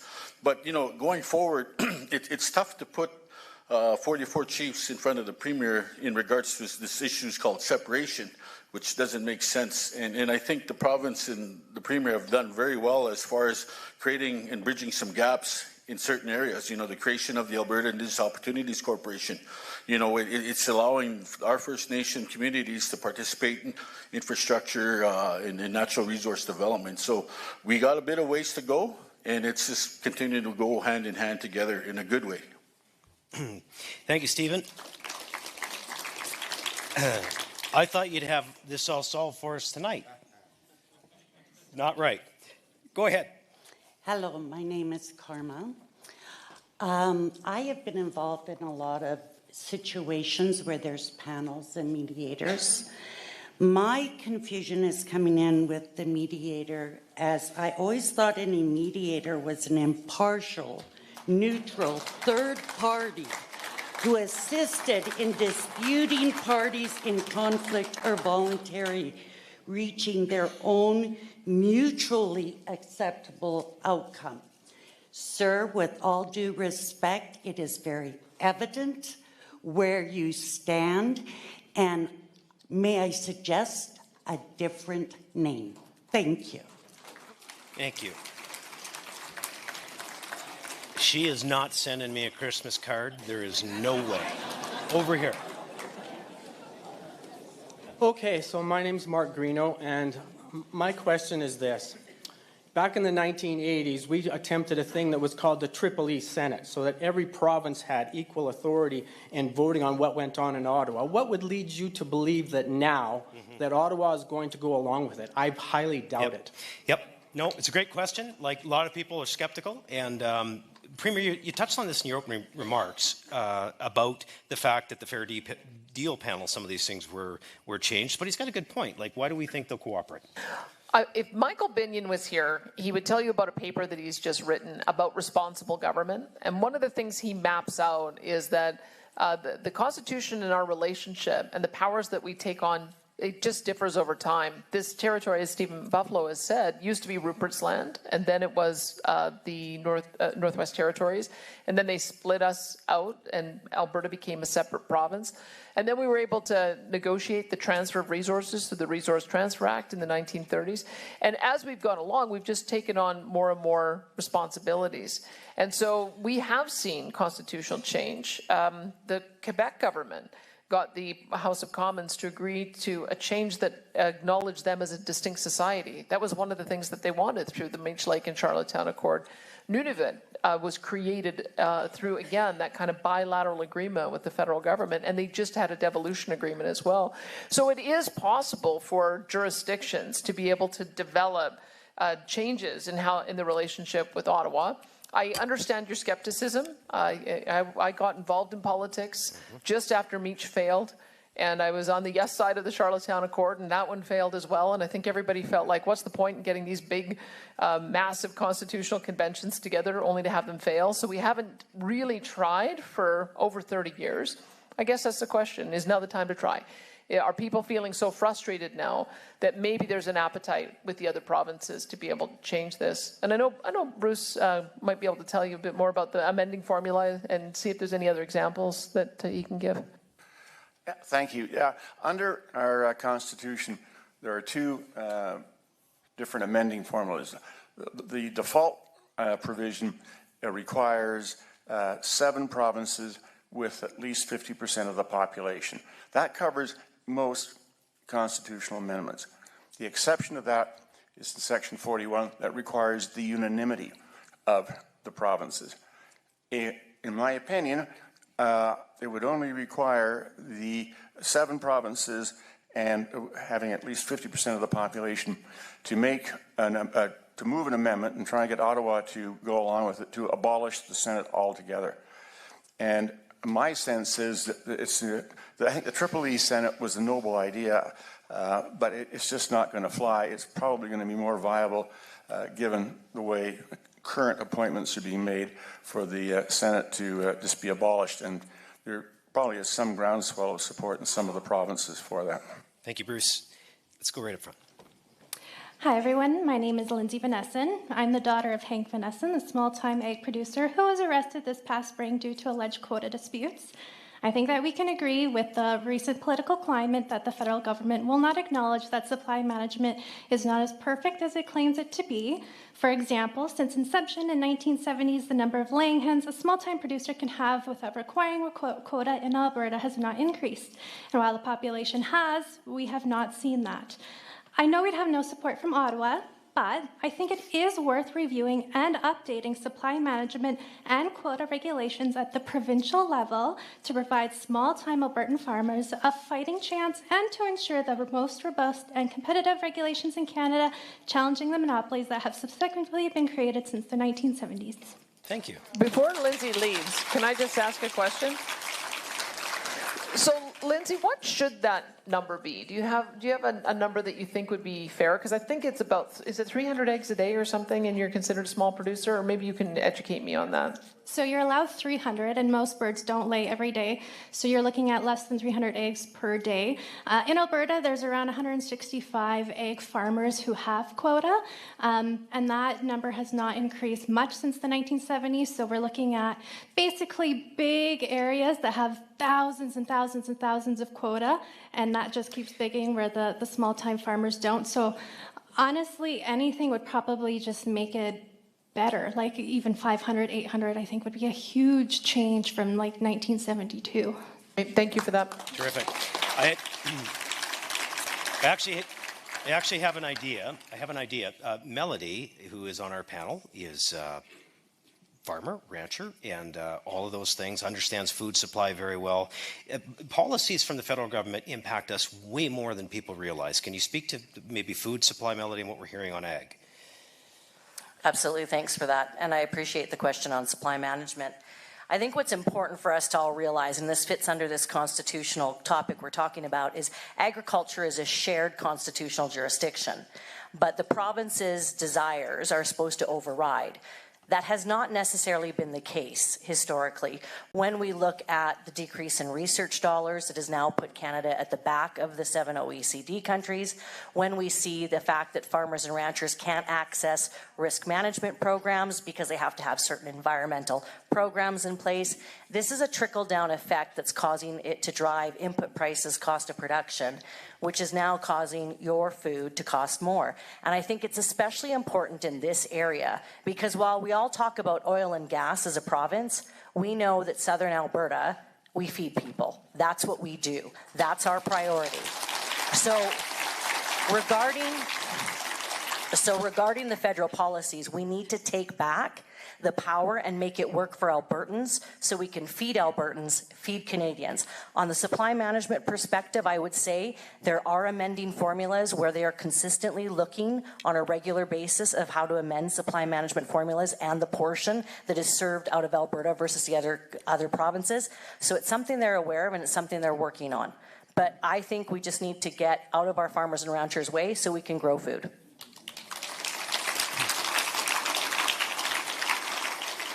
Seems bloody common sense. Isn't she great, Melody? She just want to charge every time she's done talking. Go ahead over here.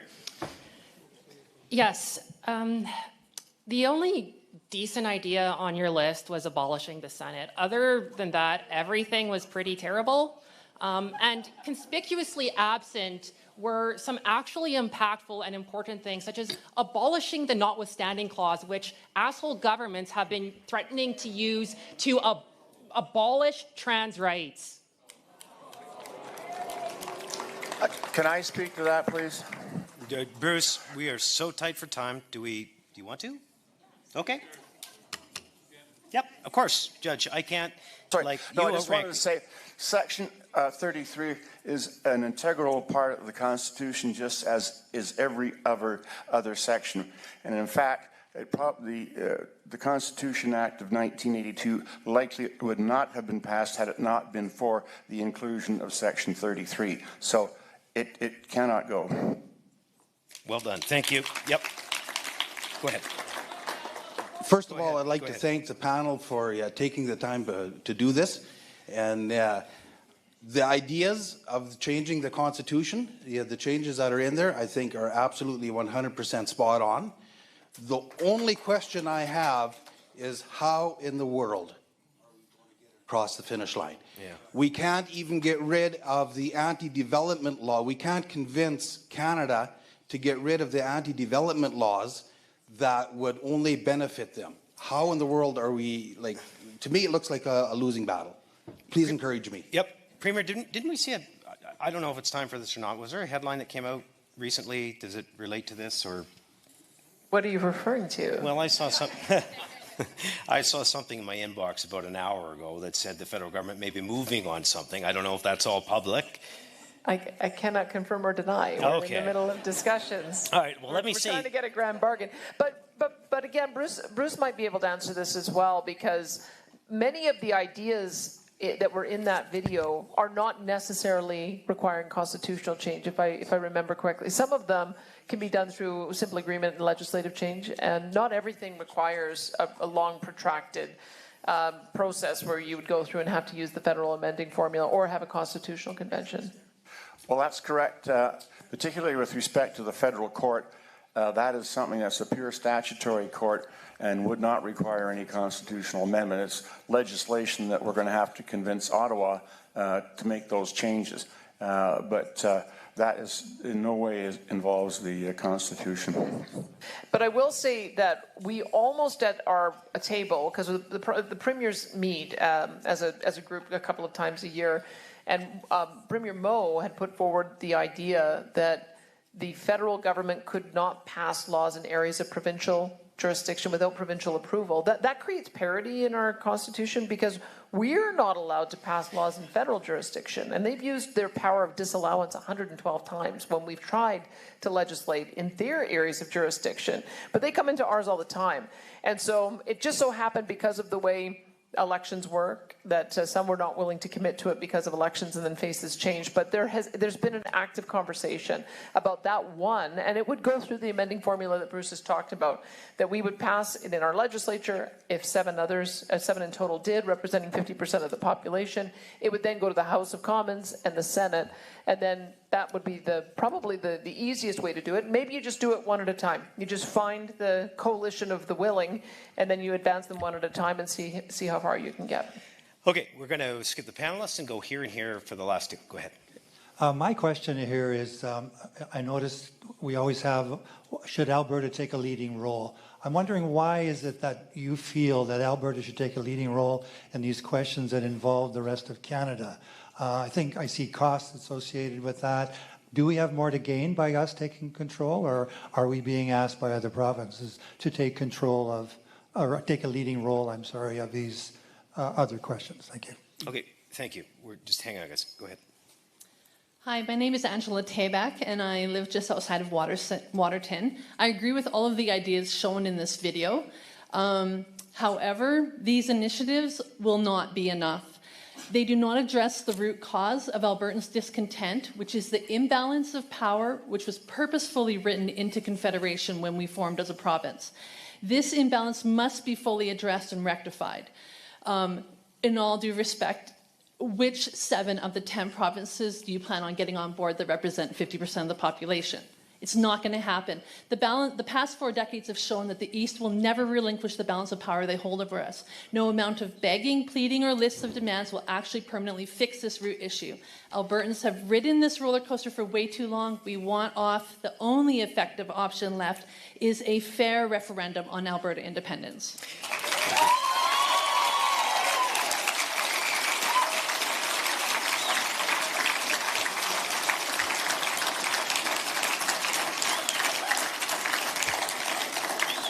I think there was a question in the last one two, Premier, before I ask this question, do you want to bookend this subject?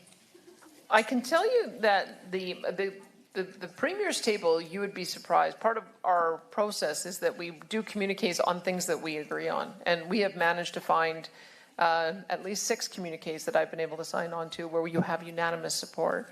And so I would say that the Premier's table increasingly, I'm not the only one frustrated, because somebody asked, why does Alberta take the lead? I'm not the only one frustrated at the federal government interfering in our areas of jurisdiction. There's a growing understanding that every province needs to have more autonomy to deliver their programs their own way.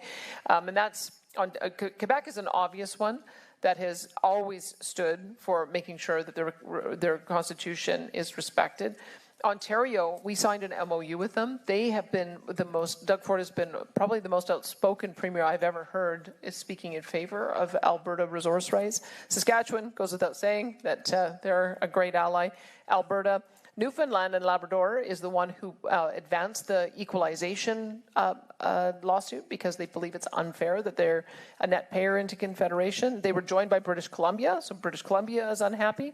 And then Manitoba, Wabkanu has been one of the strongest voices at the table in terms of development, economic corridors, meeting our NATO commitment.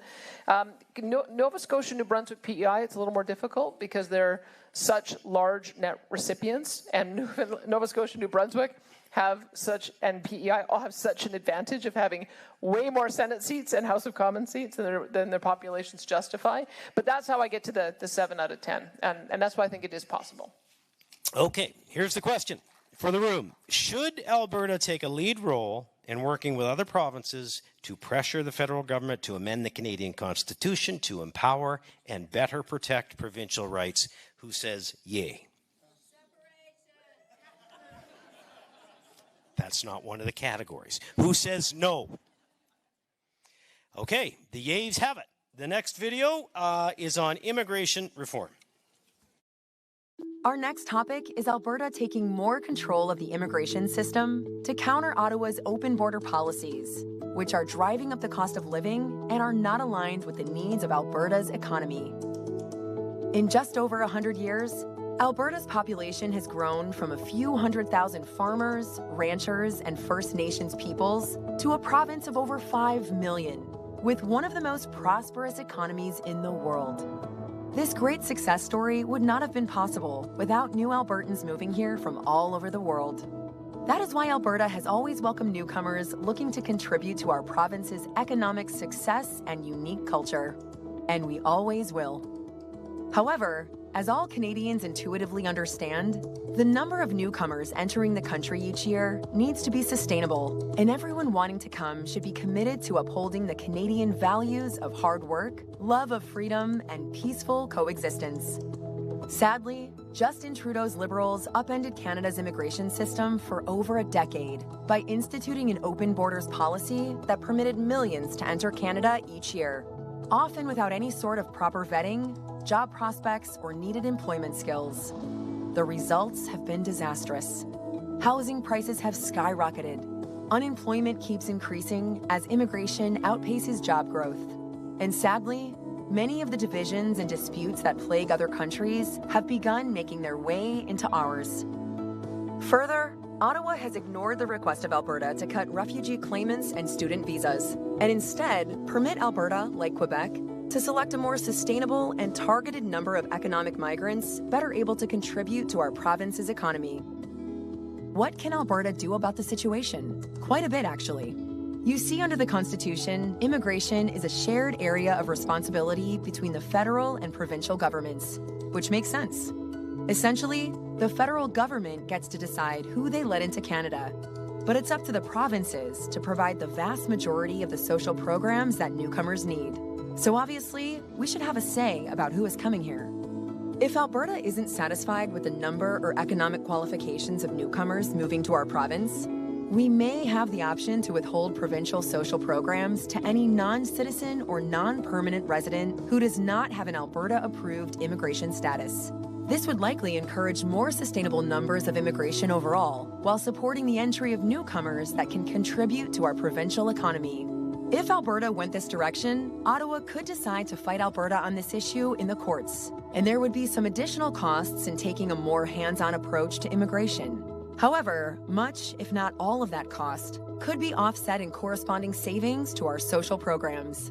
So, should Alberta take more control of the immigration system in this way, or continue with the status quo? And how can our province convince Ottawa to act more responsibly with their immigration policies in the future? We have the chair of the Premier's Council on Multiculturalism with us on the panel, and so I'd like to start there. But before I do, sometimes when we have this topic, people somehow confuse that, you know, this is not fair to newcomers, that somebody's speaking down to immigrants. Not at all, okay? Talking about numbers and speed and all those things, let's have a great discussion on that and what we might do differently. And Samita, as a first-generation Canadian, can you explain what it was like when you arrived and what your thoughts are on our immigration system currently? Thank you, Bruce.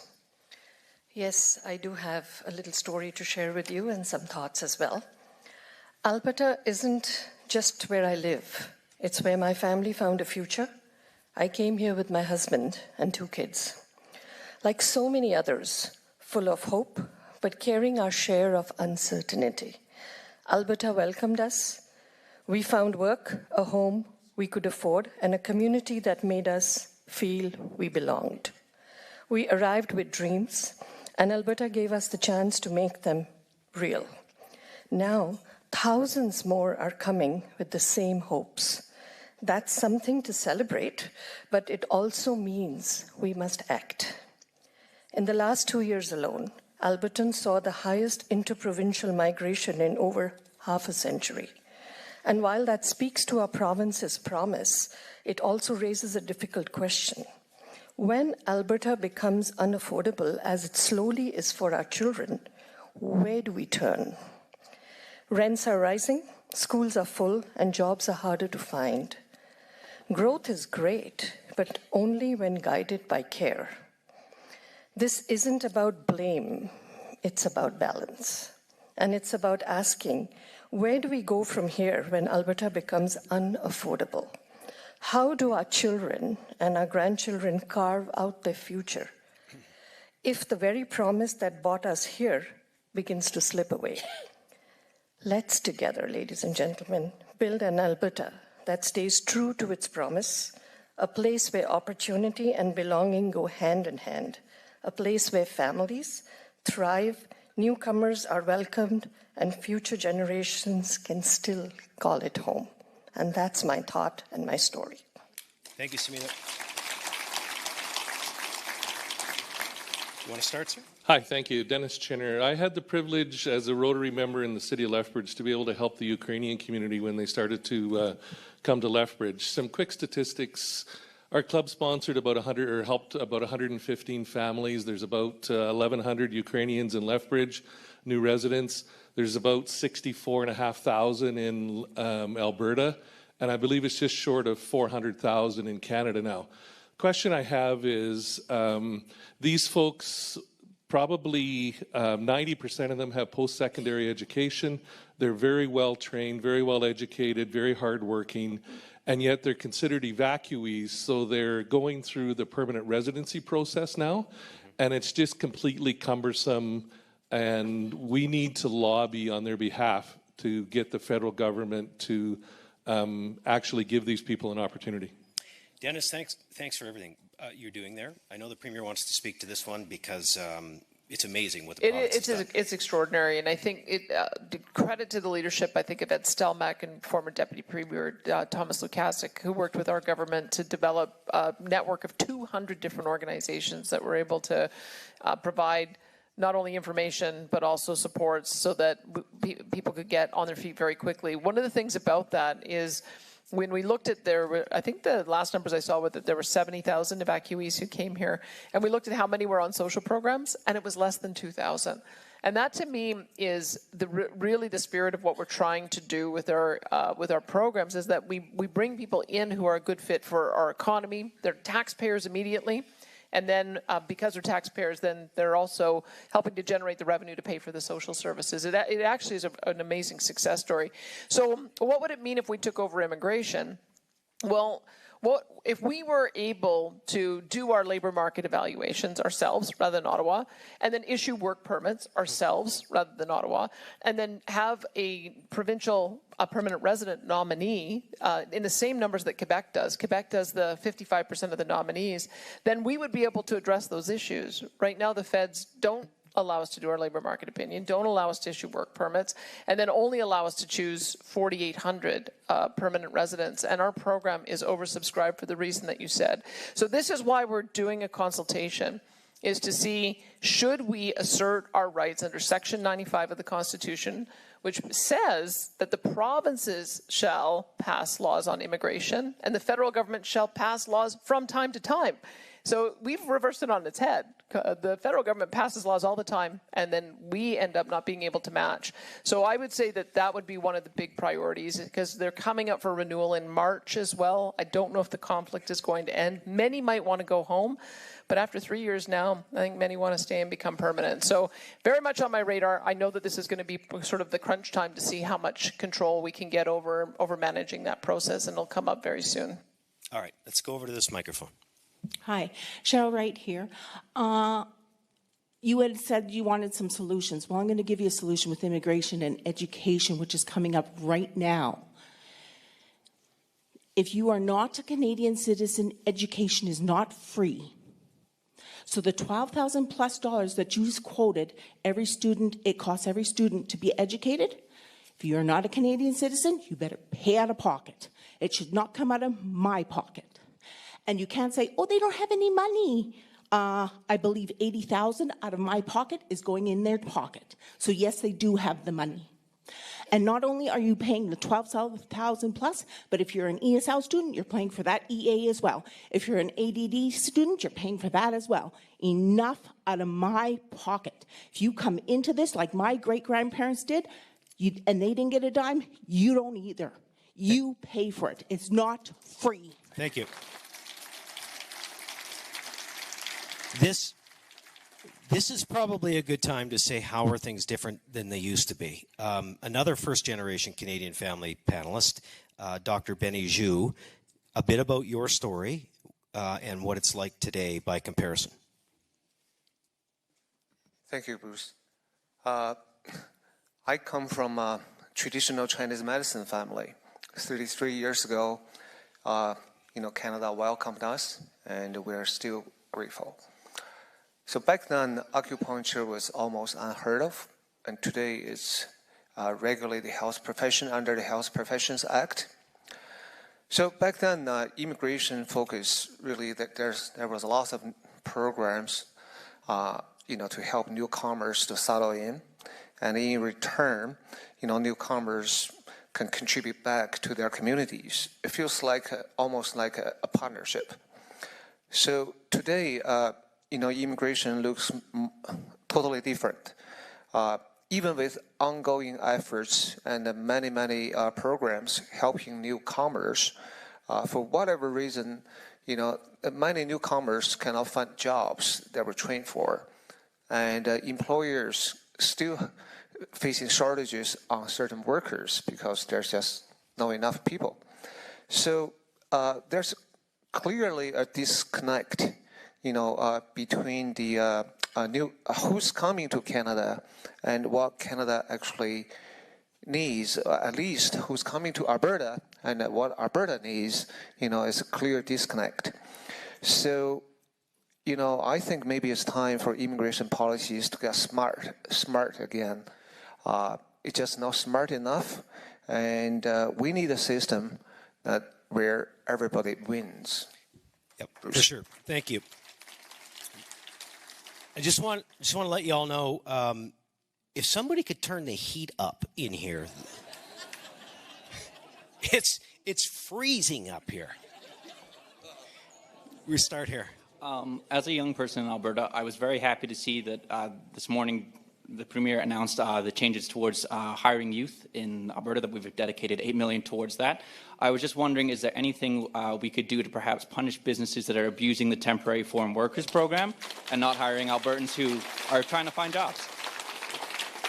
Do you know what I'm hearing, Premier? Frustration over what we can and can't control. What can we do? Well, I have to say I'm inclined to agree with the Conservative opposition leader that the program needs to be dismantled and then brought back in a form that makes sense. And one of the things that makes sense with temporary foreign workers is the seasonal workers who are in the agriculture sector.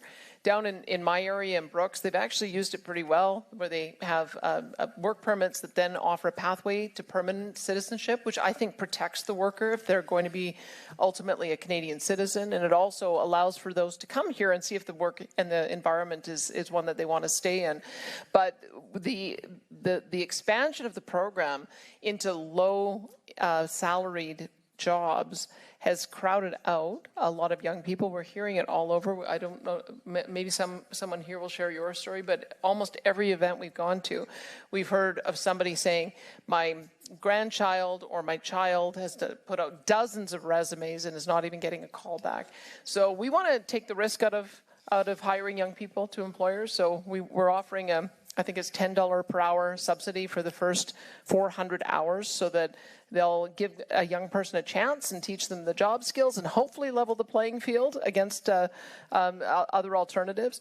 But I think there needs to be a dramatic rethink of the temporary foreign worker program so that it's focused on the high skill and high value jobs that might be more difficult to fill here, but also make sure that there's a firm path to citizenship. Quick. Okay. First off, thanks for this format. I've learned a lot. I've written lists of stuff I need to learn more about. But it seems like all these 5 topics have been blaming the feds, blaming the federal government. But I wonder if you're concerned that sort of feeds into the Alberta separatist stuff. Yeah. That's a fair question. All I'd say is that these are ideas that have already been implemented in Quebec. And so they already have their own personal income tax collection, their own pension plan, their own immigration control, their own police force. They've also really pushed the envelope on making constitutional change. They like to be the recipients of Equalization, so they're not as keen on pushing that one as we are. But these ideas have been discussed all the way back to when Stephen Harper penned the firewall letter years before he even became Prime Minister. And so I think that some of these ideas have been discussed for decades and decades. And it comes down to, do we have a high enough population? Do we have enough income? And do we have enough public appetite to be looking at doing these same kind of things now? If Michael Binion was here, he would say that as you get larger and more prosperous, you should take on more responsibilities. I think the analogy he did is you can't stamp your feet as a teenager in the basement and say, why don't you respect me, to your parents? You got to get out on your own 2 feet sometimes. And so maybe that's what we need to do, is just to be standing on our own 2 feet and not relying on Ottawa to do these things for us. Maybe we're large enough that it's time for us to do these same kind of things. That's why we're doing the consultation.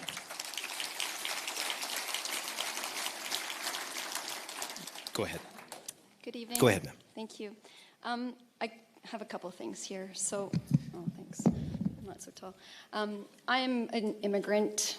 You can tell by my accent, I'm sure. But we immigrated here a gazillion years ago, and I am thankful that this province and this country opened its arms to my family as political,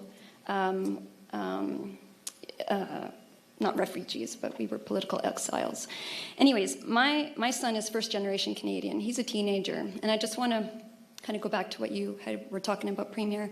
He is finding it so difficult to find an entry-level job. And as you already mentioned, other families have mentioned this before, but he has submitted so many resumes, and again, to entry-level jobs, and does not get a call back.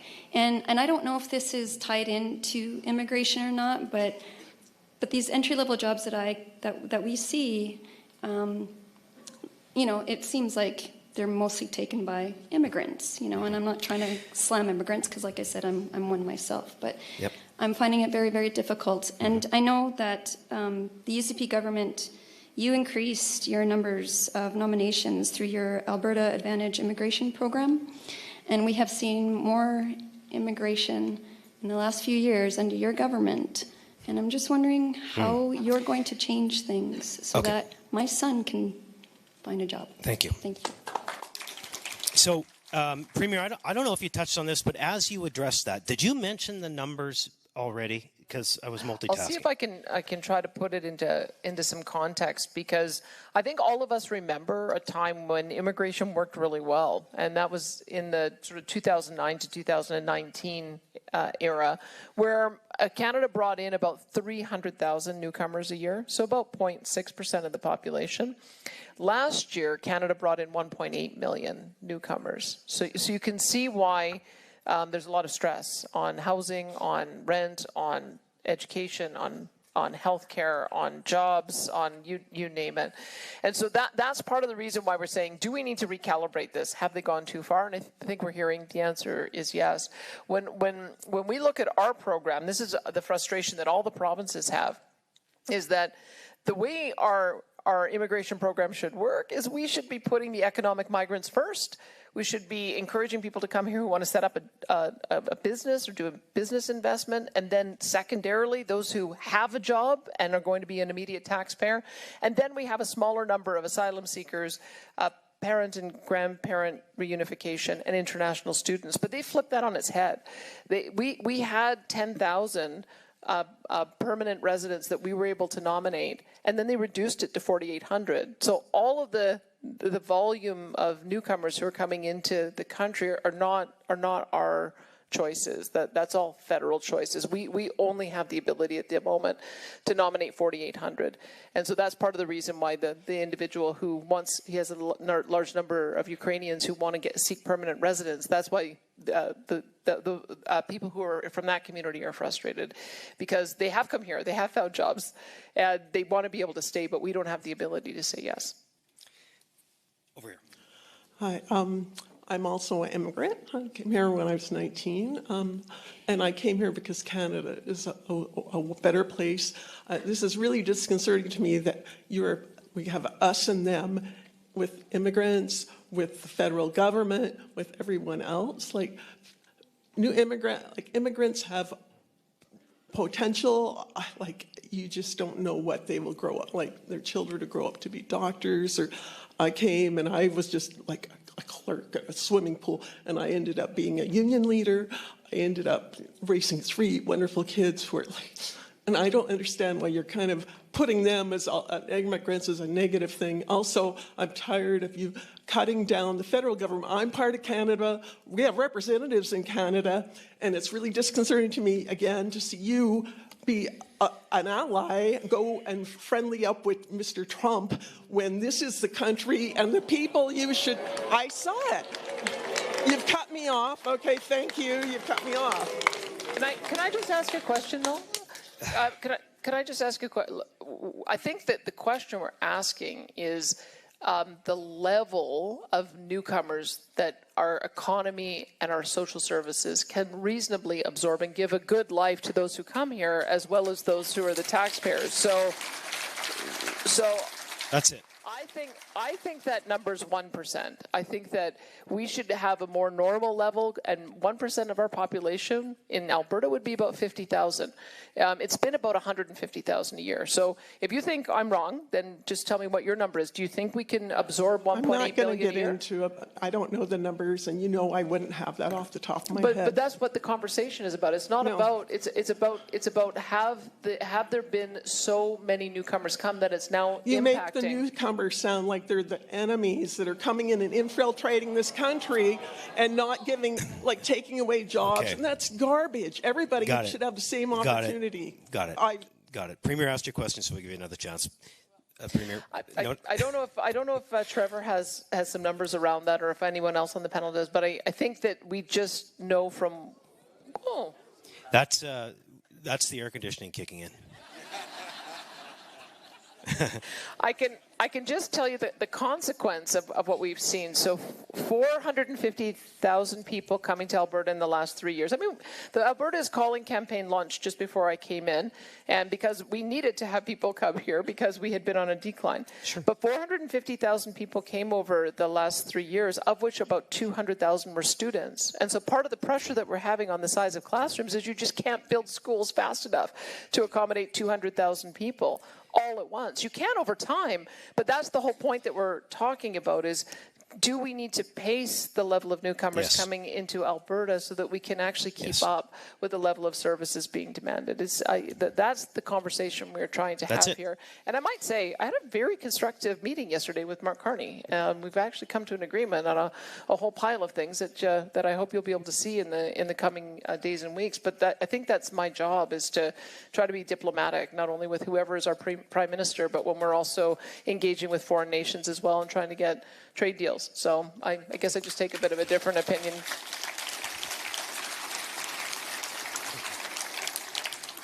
Premier's kind of like having a co-host for me. She's great. Go ahead. Awesome. My question is more of a clarification on either the UCP's policy or the panel's ideas for what immigration to Alberta should be, given what you referenced, the Alberta's Calling campaign that launched in the last few years that put forward $15 million to new Canadian, to people moving to Alberta. That really the only qualification was that they worked in one of, I don't remember the number, but a bunch of trades. Excuse my stutter. I do have that. Sorry. And then when given the numbers on Alberta's own website that shows immigration down 31% in the last 2 years, I'm curious why now would be the time to put the kibosh on it when the last few years have been all about bringing people to Alberta. It is a good question. I think the campaign was launched at a time when there was an expectation that we were still at those regular levels of immigration. Because remember, there was a disruption because of COVID. And I think maybe that's what happened, is that because there were fewer people coming in those 2 COVID years, perhaps it's the federal government wanted to increase the number. But I guess that's the question is, did they increase too quickly? And so we had our campaign going at the same time as a large number of newcomers came in. And so when I look at what I think is sustainable, as I say, 1% of the population, that'd be about 50,000 newcomers coming to Alberta, of which I think about 35,000 should be through some kind of work permit so that they have a job and they're an economic migrant. And then probably about 15,000 a year, a combination of family reunification, international students, and asylum seekers. That's just sort of my thinking about what I've seen, what I've observed. Of seeing triple that amount is just putting too much pressure on our communities. But I think before, when it was 300,000 a year in all of Canada, I think there was maybe an ability to absorb more. So that's what we're consulting on, just to see what kind of feedback we're getting from people. Okay. Dr. Aiken, I'd like you to get in on this one. Hello, everyone. My name is Dr. Aiken Osakwad, and I'm a family doc. I'm based out of Lethbridge. I came to Alberta about 10 years ago, and when I moved there with my family, moved to a small rural community, and it was for the opportunity that Alberta, beckoned myself, my family, energy security, food security, a job, a place I could live that was secure. And it worked both for my family and for the community, and that's what I think Alberta offers, the opportunity for it to benefit newcomers and existing population. But since 2020, there has been a massive amount of immigration, a massive overshoot of immigration, and it's been putting a lot of pressure on healthcare, education, social services. And like you mentioned, we have young people that are trying to find jobs and get opportunity to find work. And I think we need to go back to fairness, to balance. We have to look after the people who are here first. Charity should always begin at home. And our people here are crying that they are not getting enough jobs, they can't get schools, they can't get opportunities to be able to get ahead.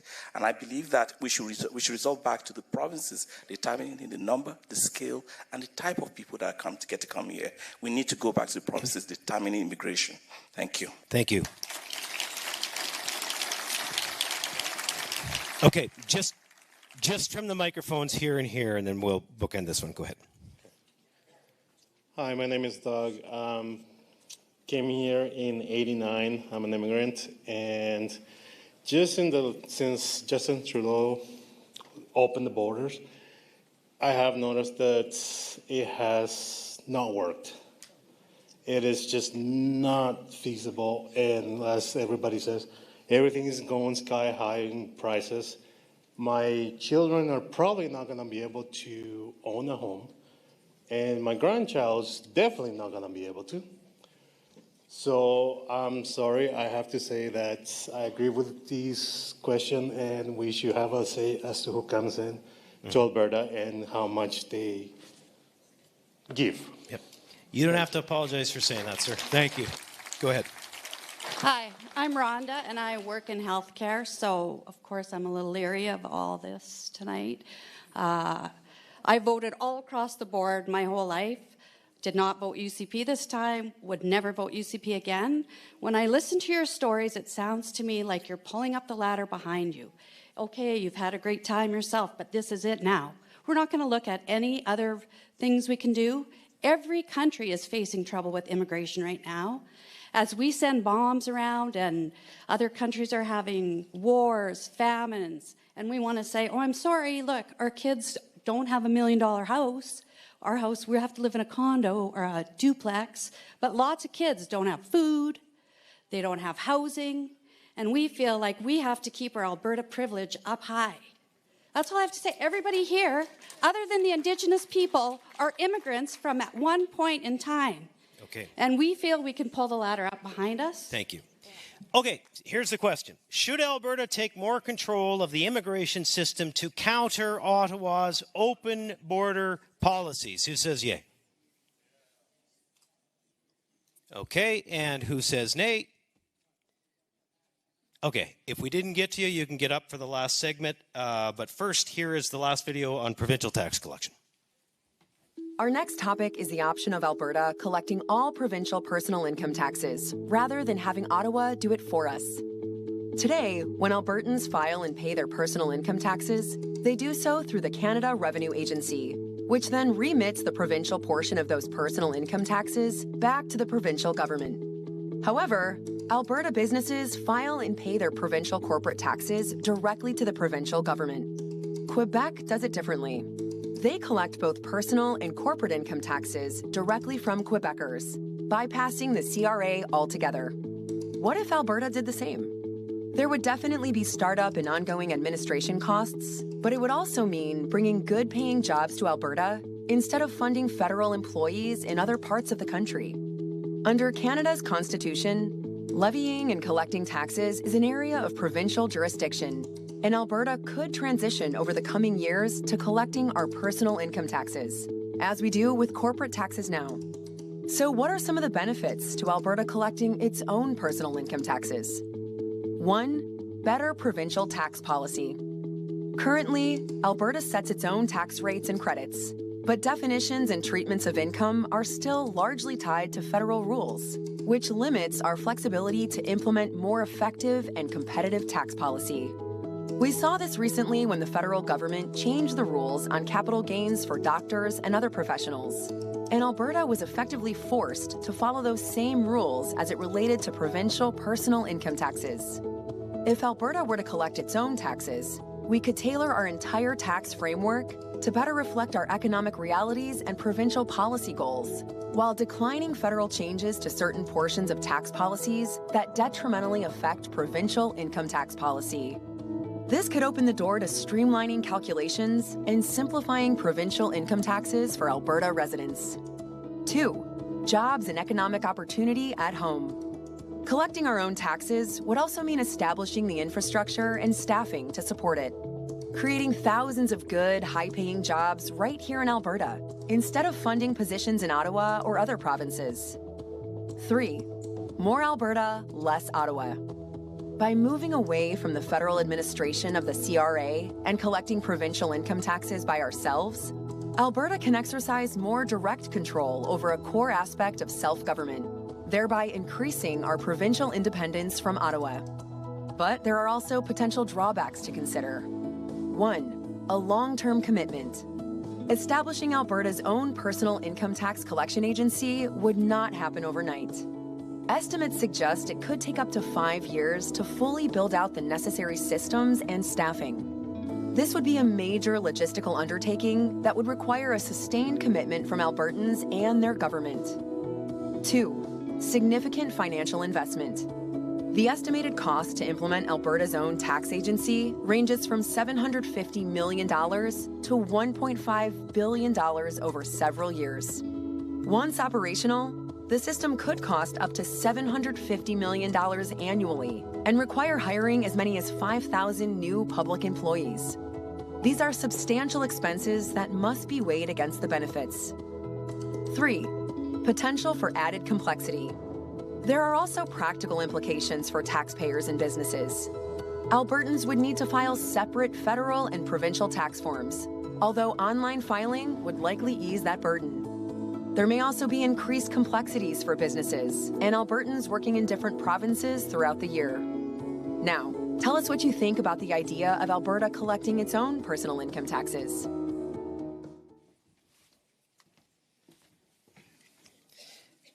Is it just me or is the air conditioning kicking in? It is, isn't it? Okay, go ahead, sir. I want to start with encouraging you guys and Premier Smith. You are doing a bang-up job. Hey, hey.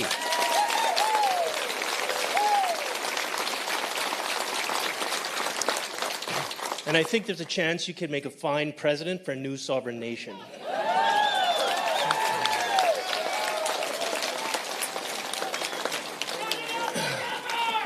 We need less Ottawa on every single one of these topics tonight. That's the benchmark, that's the guiding light for you on every one of these, less Ottawa. There's not one single reason we should give them another ounce of respect, another moment in time. We're done being a colony, let's go. And so thank you for what you're doing, please press into this. On the tax issue, is there a reason we couldn't do a VAT tax in Alberta? I mean, I'm an ag business owner in the south here, and it's the bureaucracy just sits on us. Yep. It sits on us on tax rates, and so to the degree we could do a VAT tax, maybe that's interesting. Premier? We'd have to put that to the people for a vote. I mean, I know that there have been proposals in the past that maybe you eliminate personal income tax and you have a value-added tax instead. But we have legislation that says that if we were going to ever institute a sales tax, it would have to be affirmed by the people. So I'll jot down that you think that might be one of the questions that we should ask. And thanks for your comment. The lineups aren't real long, so if you missed out on the APP or the police force and you didn't get to a mic but you still want to talk, go ahead. I've run this over time. I have failed miserably. Directly on top. Is there anyone over here? I can't even see. Yeah, go ahead. Maybe not. Nobody over there. Go ahead. Sorry, it's bright up here. Hi, first I want to say thank you for taking Albertans' voices into consideration. I agree that Alberta should have more control over our taxing. I worked in accounting, and one of my main jobs was to do the underutilized housing tax, which was a failure. The people working in CRA did not understand Alberta's specific requirements. For example, we had to have a specific address for that tax when we didn't even have to pay the tax. And a lot of these farmers had rural roots. And so we would submit these forms, these tax forms, and coming back, CRA would call back, I'd say 95% of them, to say, this is not our address, we don't understand what you're saying. And so people in Alberta know exactly what a rural route address is, and we couldn't put a post office box in. I think that having a more Albertan would be representative, and how can we ensure that there isn't that lack of efficiency in our own collecting of taxes? Let's ask MLA Brennan Lunty, because we haven't heard from him yet tonight. Can you fix that, Brennan? Yeah, no problem. Absolutely no. Also, Bruce, I heard you open up the mics to other topics, so I'm the last comment on tax collection before we hear from everyone else. So I'll just do a tight 45 minutes on tax collection, and then we can go back to the audience. No, just kidding. I'll try to be brief.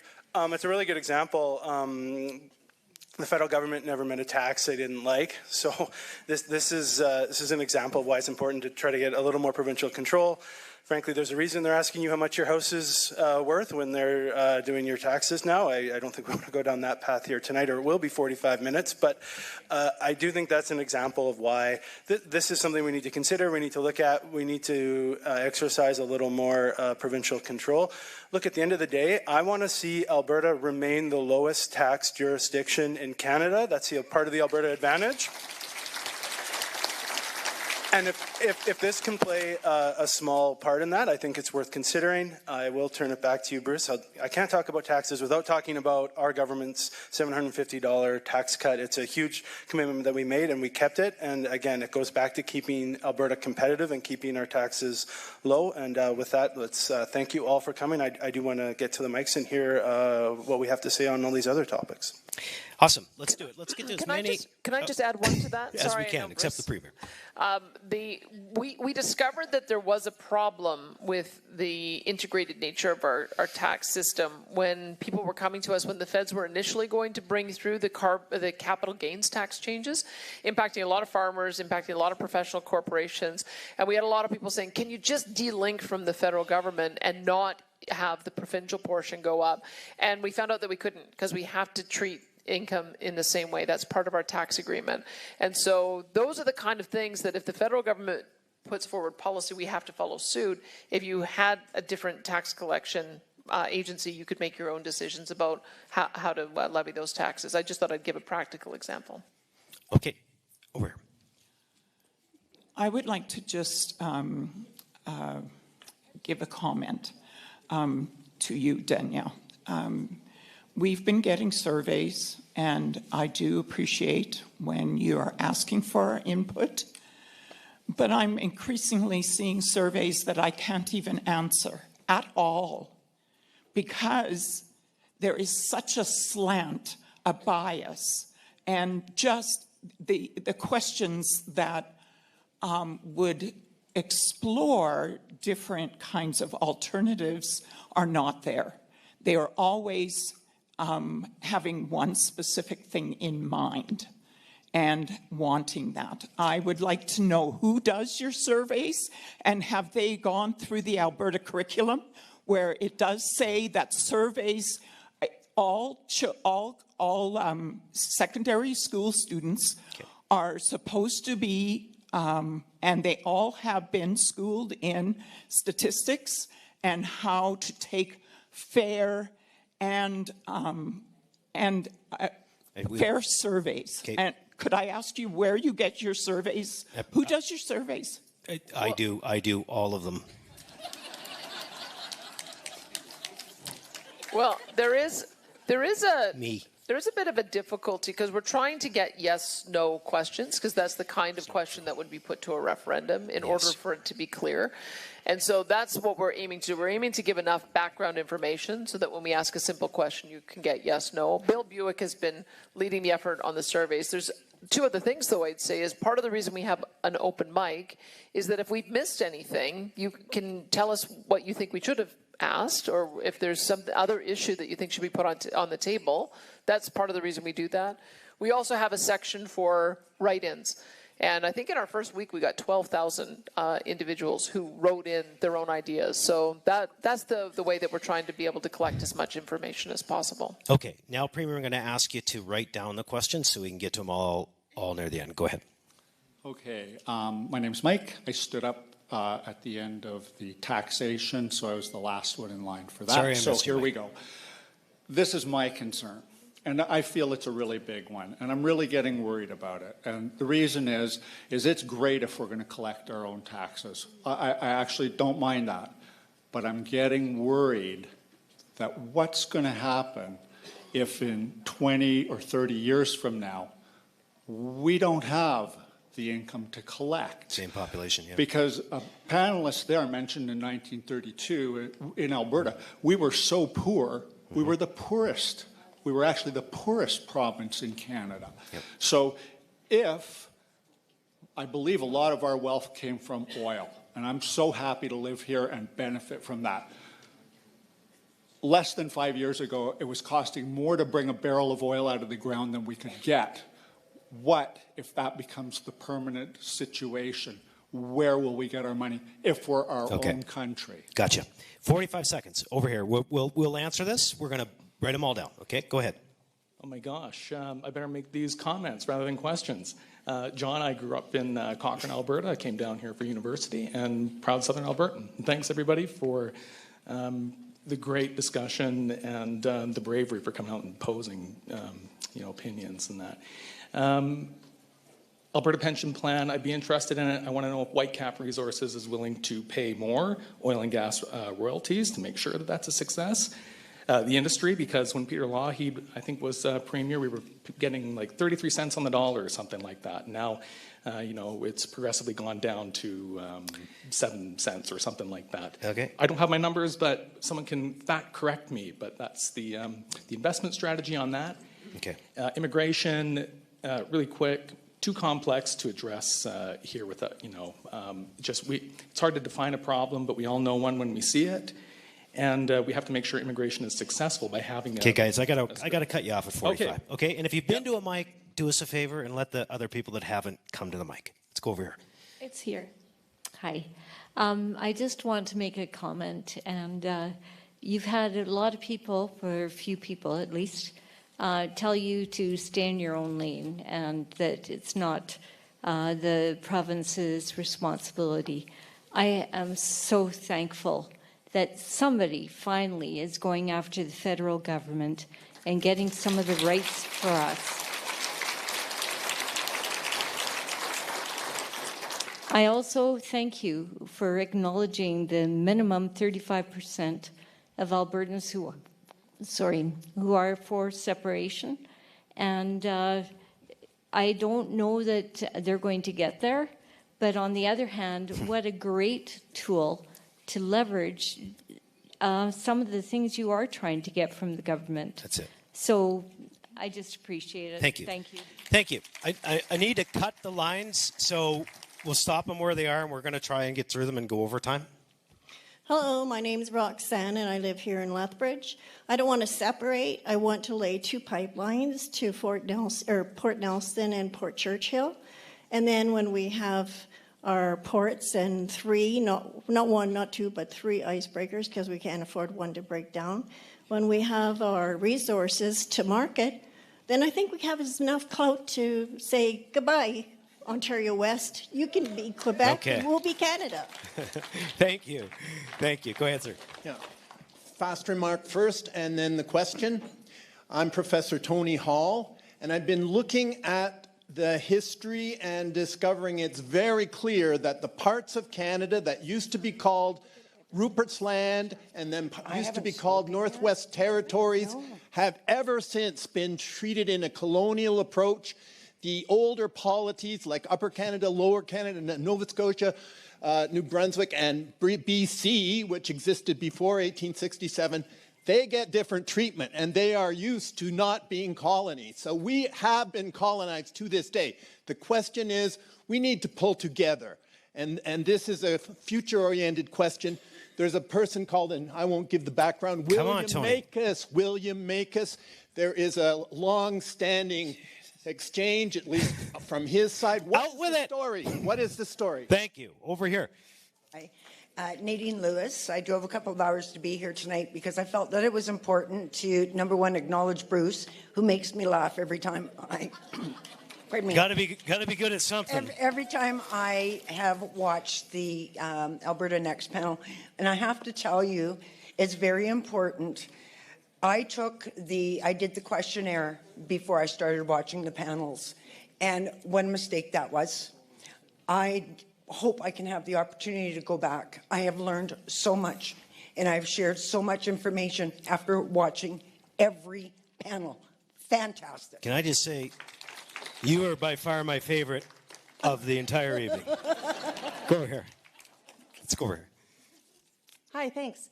I just want some help understanding why I would trust you with my tax dollars or my pension or my safety or any of the other things that you've said that Alberta should be in charge of. It's not Alberta, it's this political party and this ideology. If it was a different party in charge, you would not be asking to give you the power over all of those things. You don't even deserve the trust from this process. You have a biased moderator. The questions are manipulative. The videos are manipulative. Oh, we're respectful, hey? And there goes the mic. And there you have it. They're using you to fool you. Thank you. Congratulations. Thank you. Over here. Okay, my name is Alan. My wife and I are guardians for a disabled adult. He had a medical situation at 6 months old. He's not capable of work in any way, shape, or form. In October, you're going to cut his age by $200 because the feds gave you $200. Please don't do that. Thanks, Alan. We're here. Thanks, Danielle, for all you do, and you're really funny. I like it. Just a couple questions. How would the APP ensure that we don't have the same operating costs as CPP? And is there a way we could put it into the private sector instead of being government run? And then have some sort of salary cap or some sort of operating cap on that? And then for police and taxes, is there going to be a union for that? Because unions cost us a lot more than they give us. And how would you encourage for immigration and stuff like that? Like if we're cutting immigration, and I'm for that. Awesome. Okay, that's it. Okay. Thank you. Thank you. Hi, my name is Marlena, and I just have a really quick question. Well, thank you for your time tonight. Really appreciate it. I've learned a lot, but I also wanted to just ask, one of the things that I missed on the presentation is how we're going to pay for these things if at referendum Alberta does say yes to some of the things. What are the plans? Increasing sales tax, increase our taxes, or what's the plan to pay for these things? It's great. Premier's going to tackle all these questions. I can't wait for her closing remarks. Go ahead.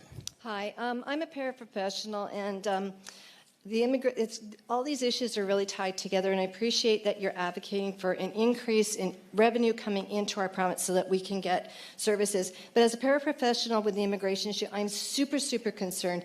Since 2020, we have had a dramatic increase in medical health crises in our youth. We have one psychiatrist, pediatric psychiatrist in Lethbridge, who is retiring in June. We have no pediatric health services at Chinook Hospital. Okay. We're so not on Alberta Next with Ottawa, but I get it. No, you but want what more I'm money. saying, it's about the immigration too, because our kids can't, these kids that have mental health issues can't access proper services at school. We have kids falling through cracks because we're funding second education there. And as an immigrant, I get it. Like you know what I mean? But I'm almost in tears here because our youth are in crisis. I know. Go ahead. Last one over here, okay? Hi, I'd just like to say that you guys are doing an awesome job and keep fighting for Alberta. We need that. I know what it's like. You guys are fighting with a jackass in Ottawa that doesn't want to listen to us. But, you know, we need pipelines built, and I hope you keep fighting and don't let off on the gas on that. Technically, jackass isn't a swear word, right? Last one over here. No pressure, no pressure. I just want to say, thank you for coming out and hearing everybody. I'm consider myself a fiscal conservative, but unfortunately I work in the nonprofit sector, so I'm one of the ones that gets fiscally conservative. We've all heard the phrase, instead of drowning people from the river, instead go upstream and find out how we can help them from falling in. Across Canada, the number of children and youth requiring mental health and special education services has grown significantly, with schools and social services facing mounting costs to provide adequate support.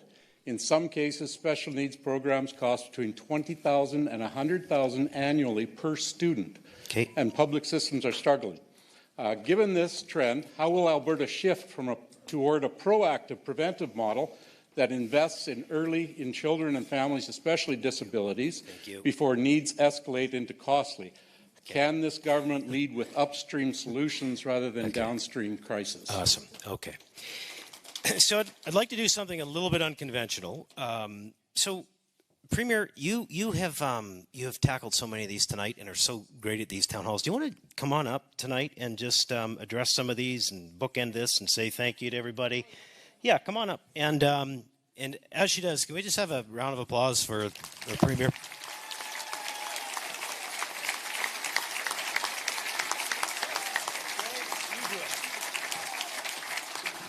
Oh boy. Well, I have a lot of questions that I'm going to try to answer here. I hope I can.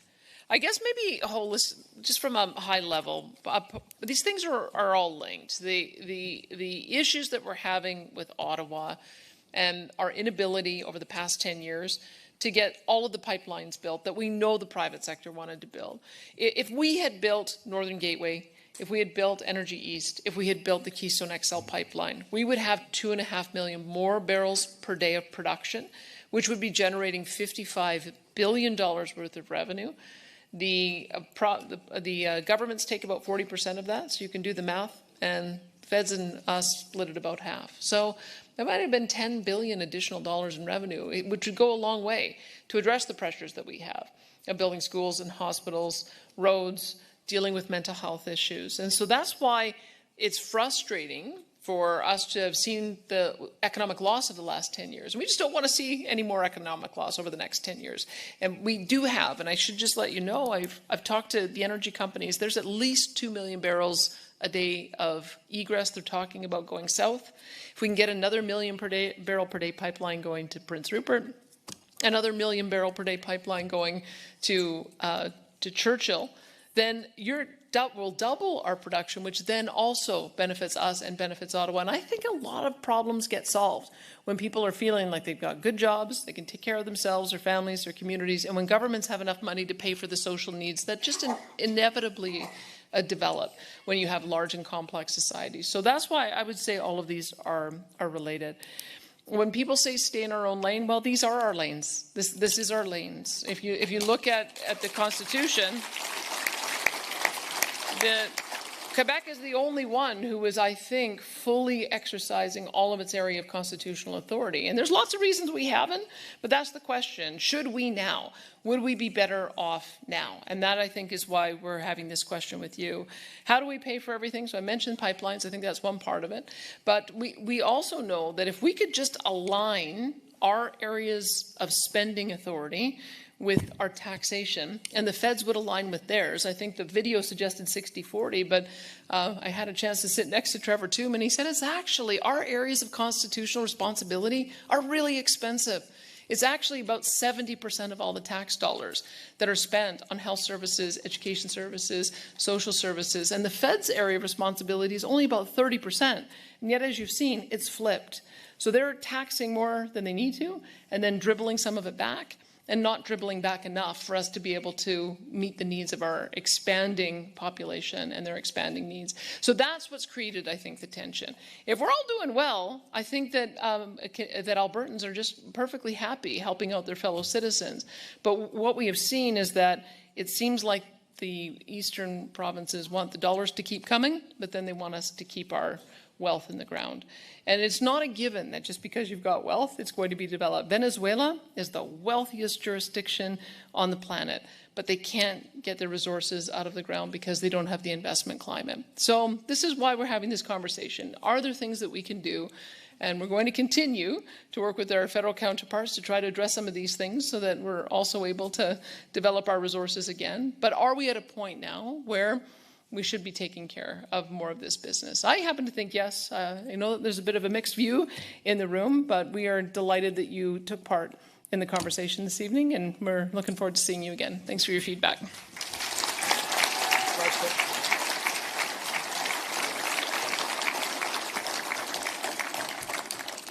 I cannot believe we've spent 2.5, almost 3 hours together tonight. This has been really great. You know, a lot of people could learn from what's happened here tonight. It's been civil, you know, for the most part, right? The world's been tough the last week or two. And I think we just proved here in Lethbridge that you can disagree without being disagreeable. You can have intelligent conversations about issues of substance. And you don't always have to agree. Hopefully we get to a better resolution for all of us. But I'll tell you what, it's been a pleasure to be your moderator, to work with these guys, and to be here in front of you. So congratulations to you all. Thanks for coming.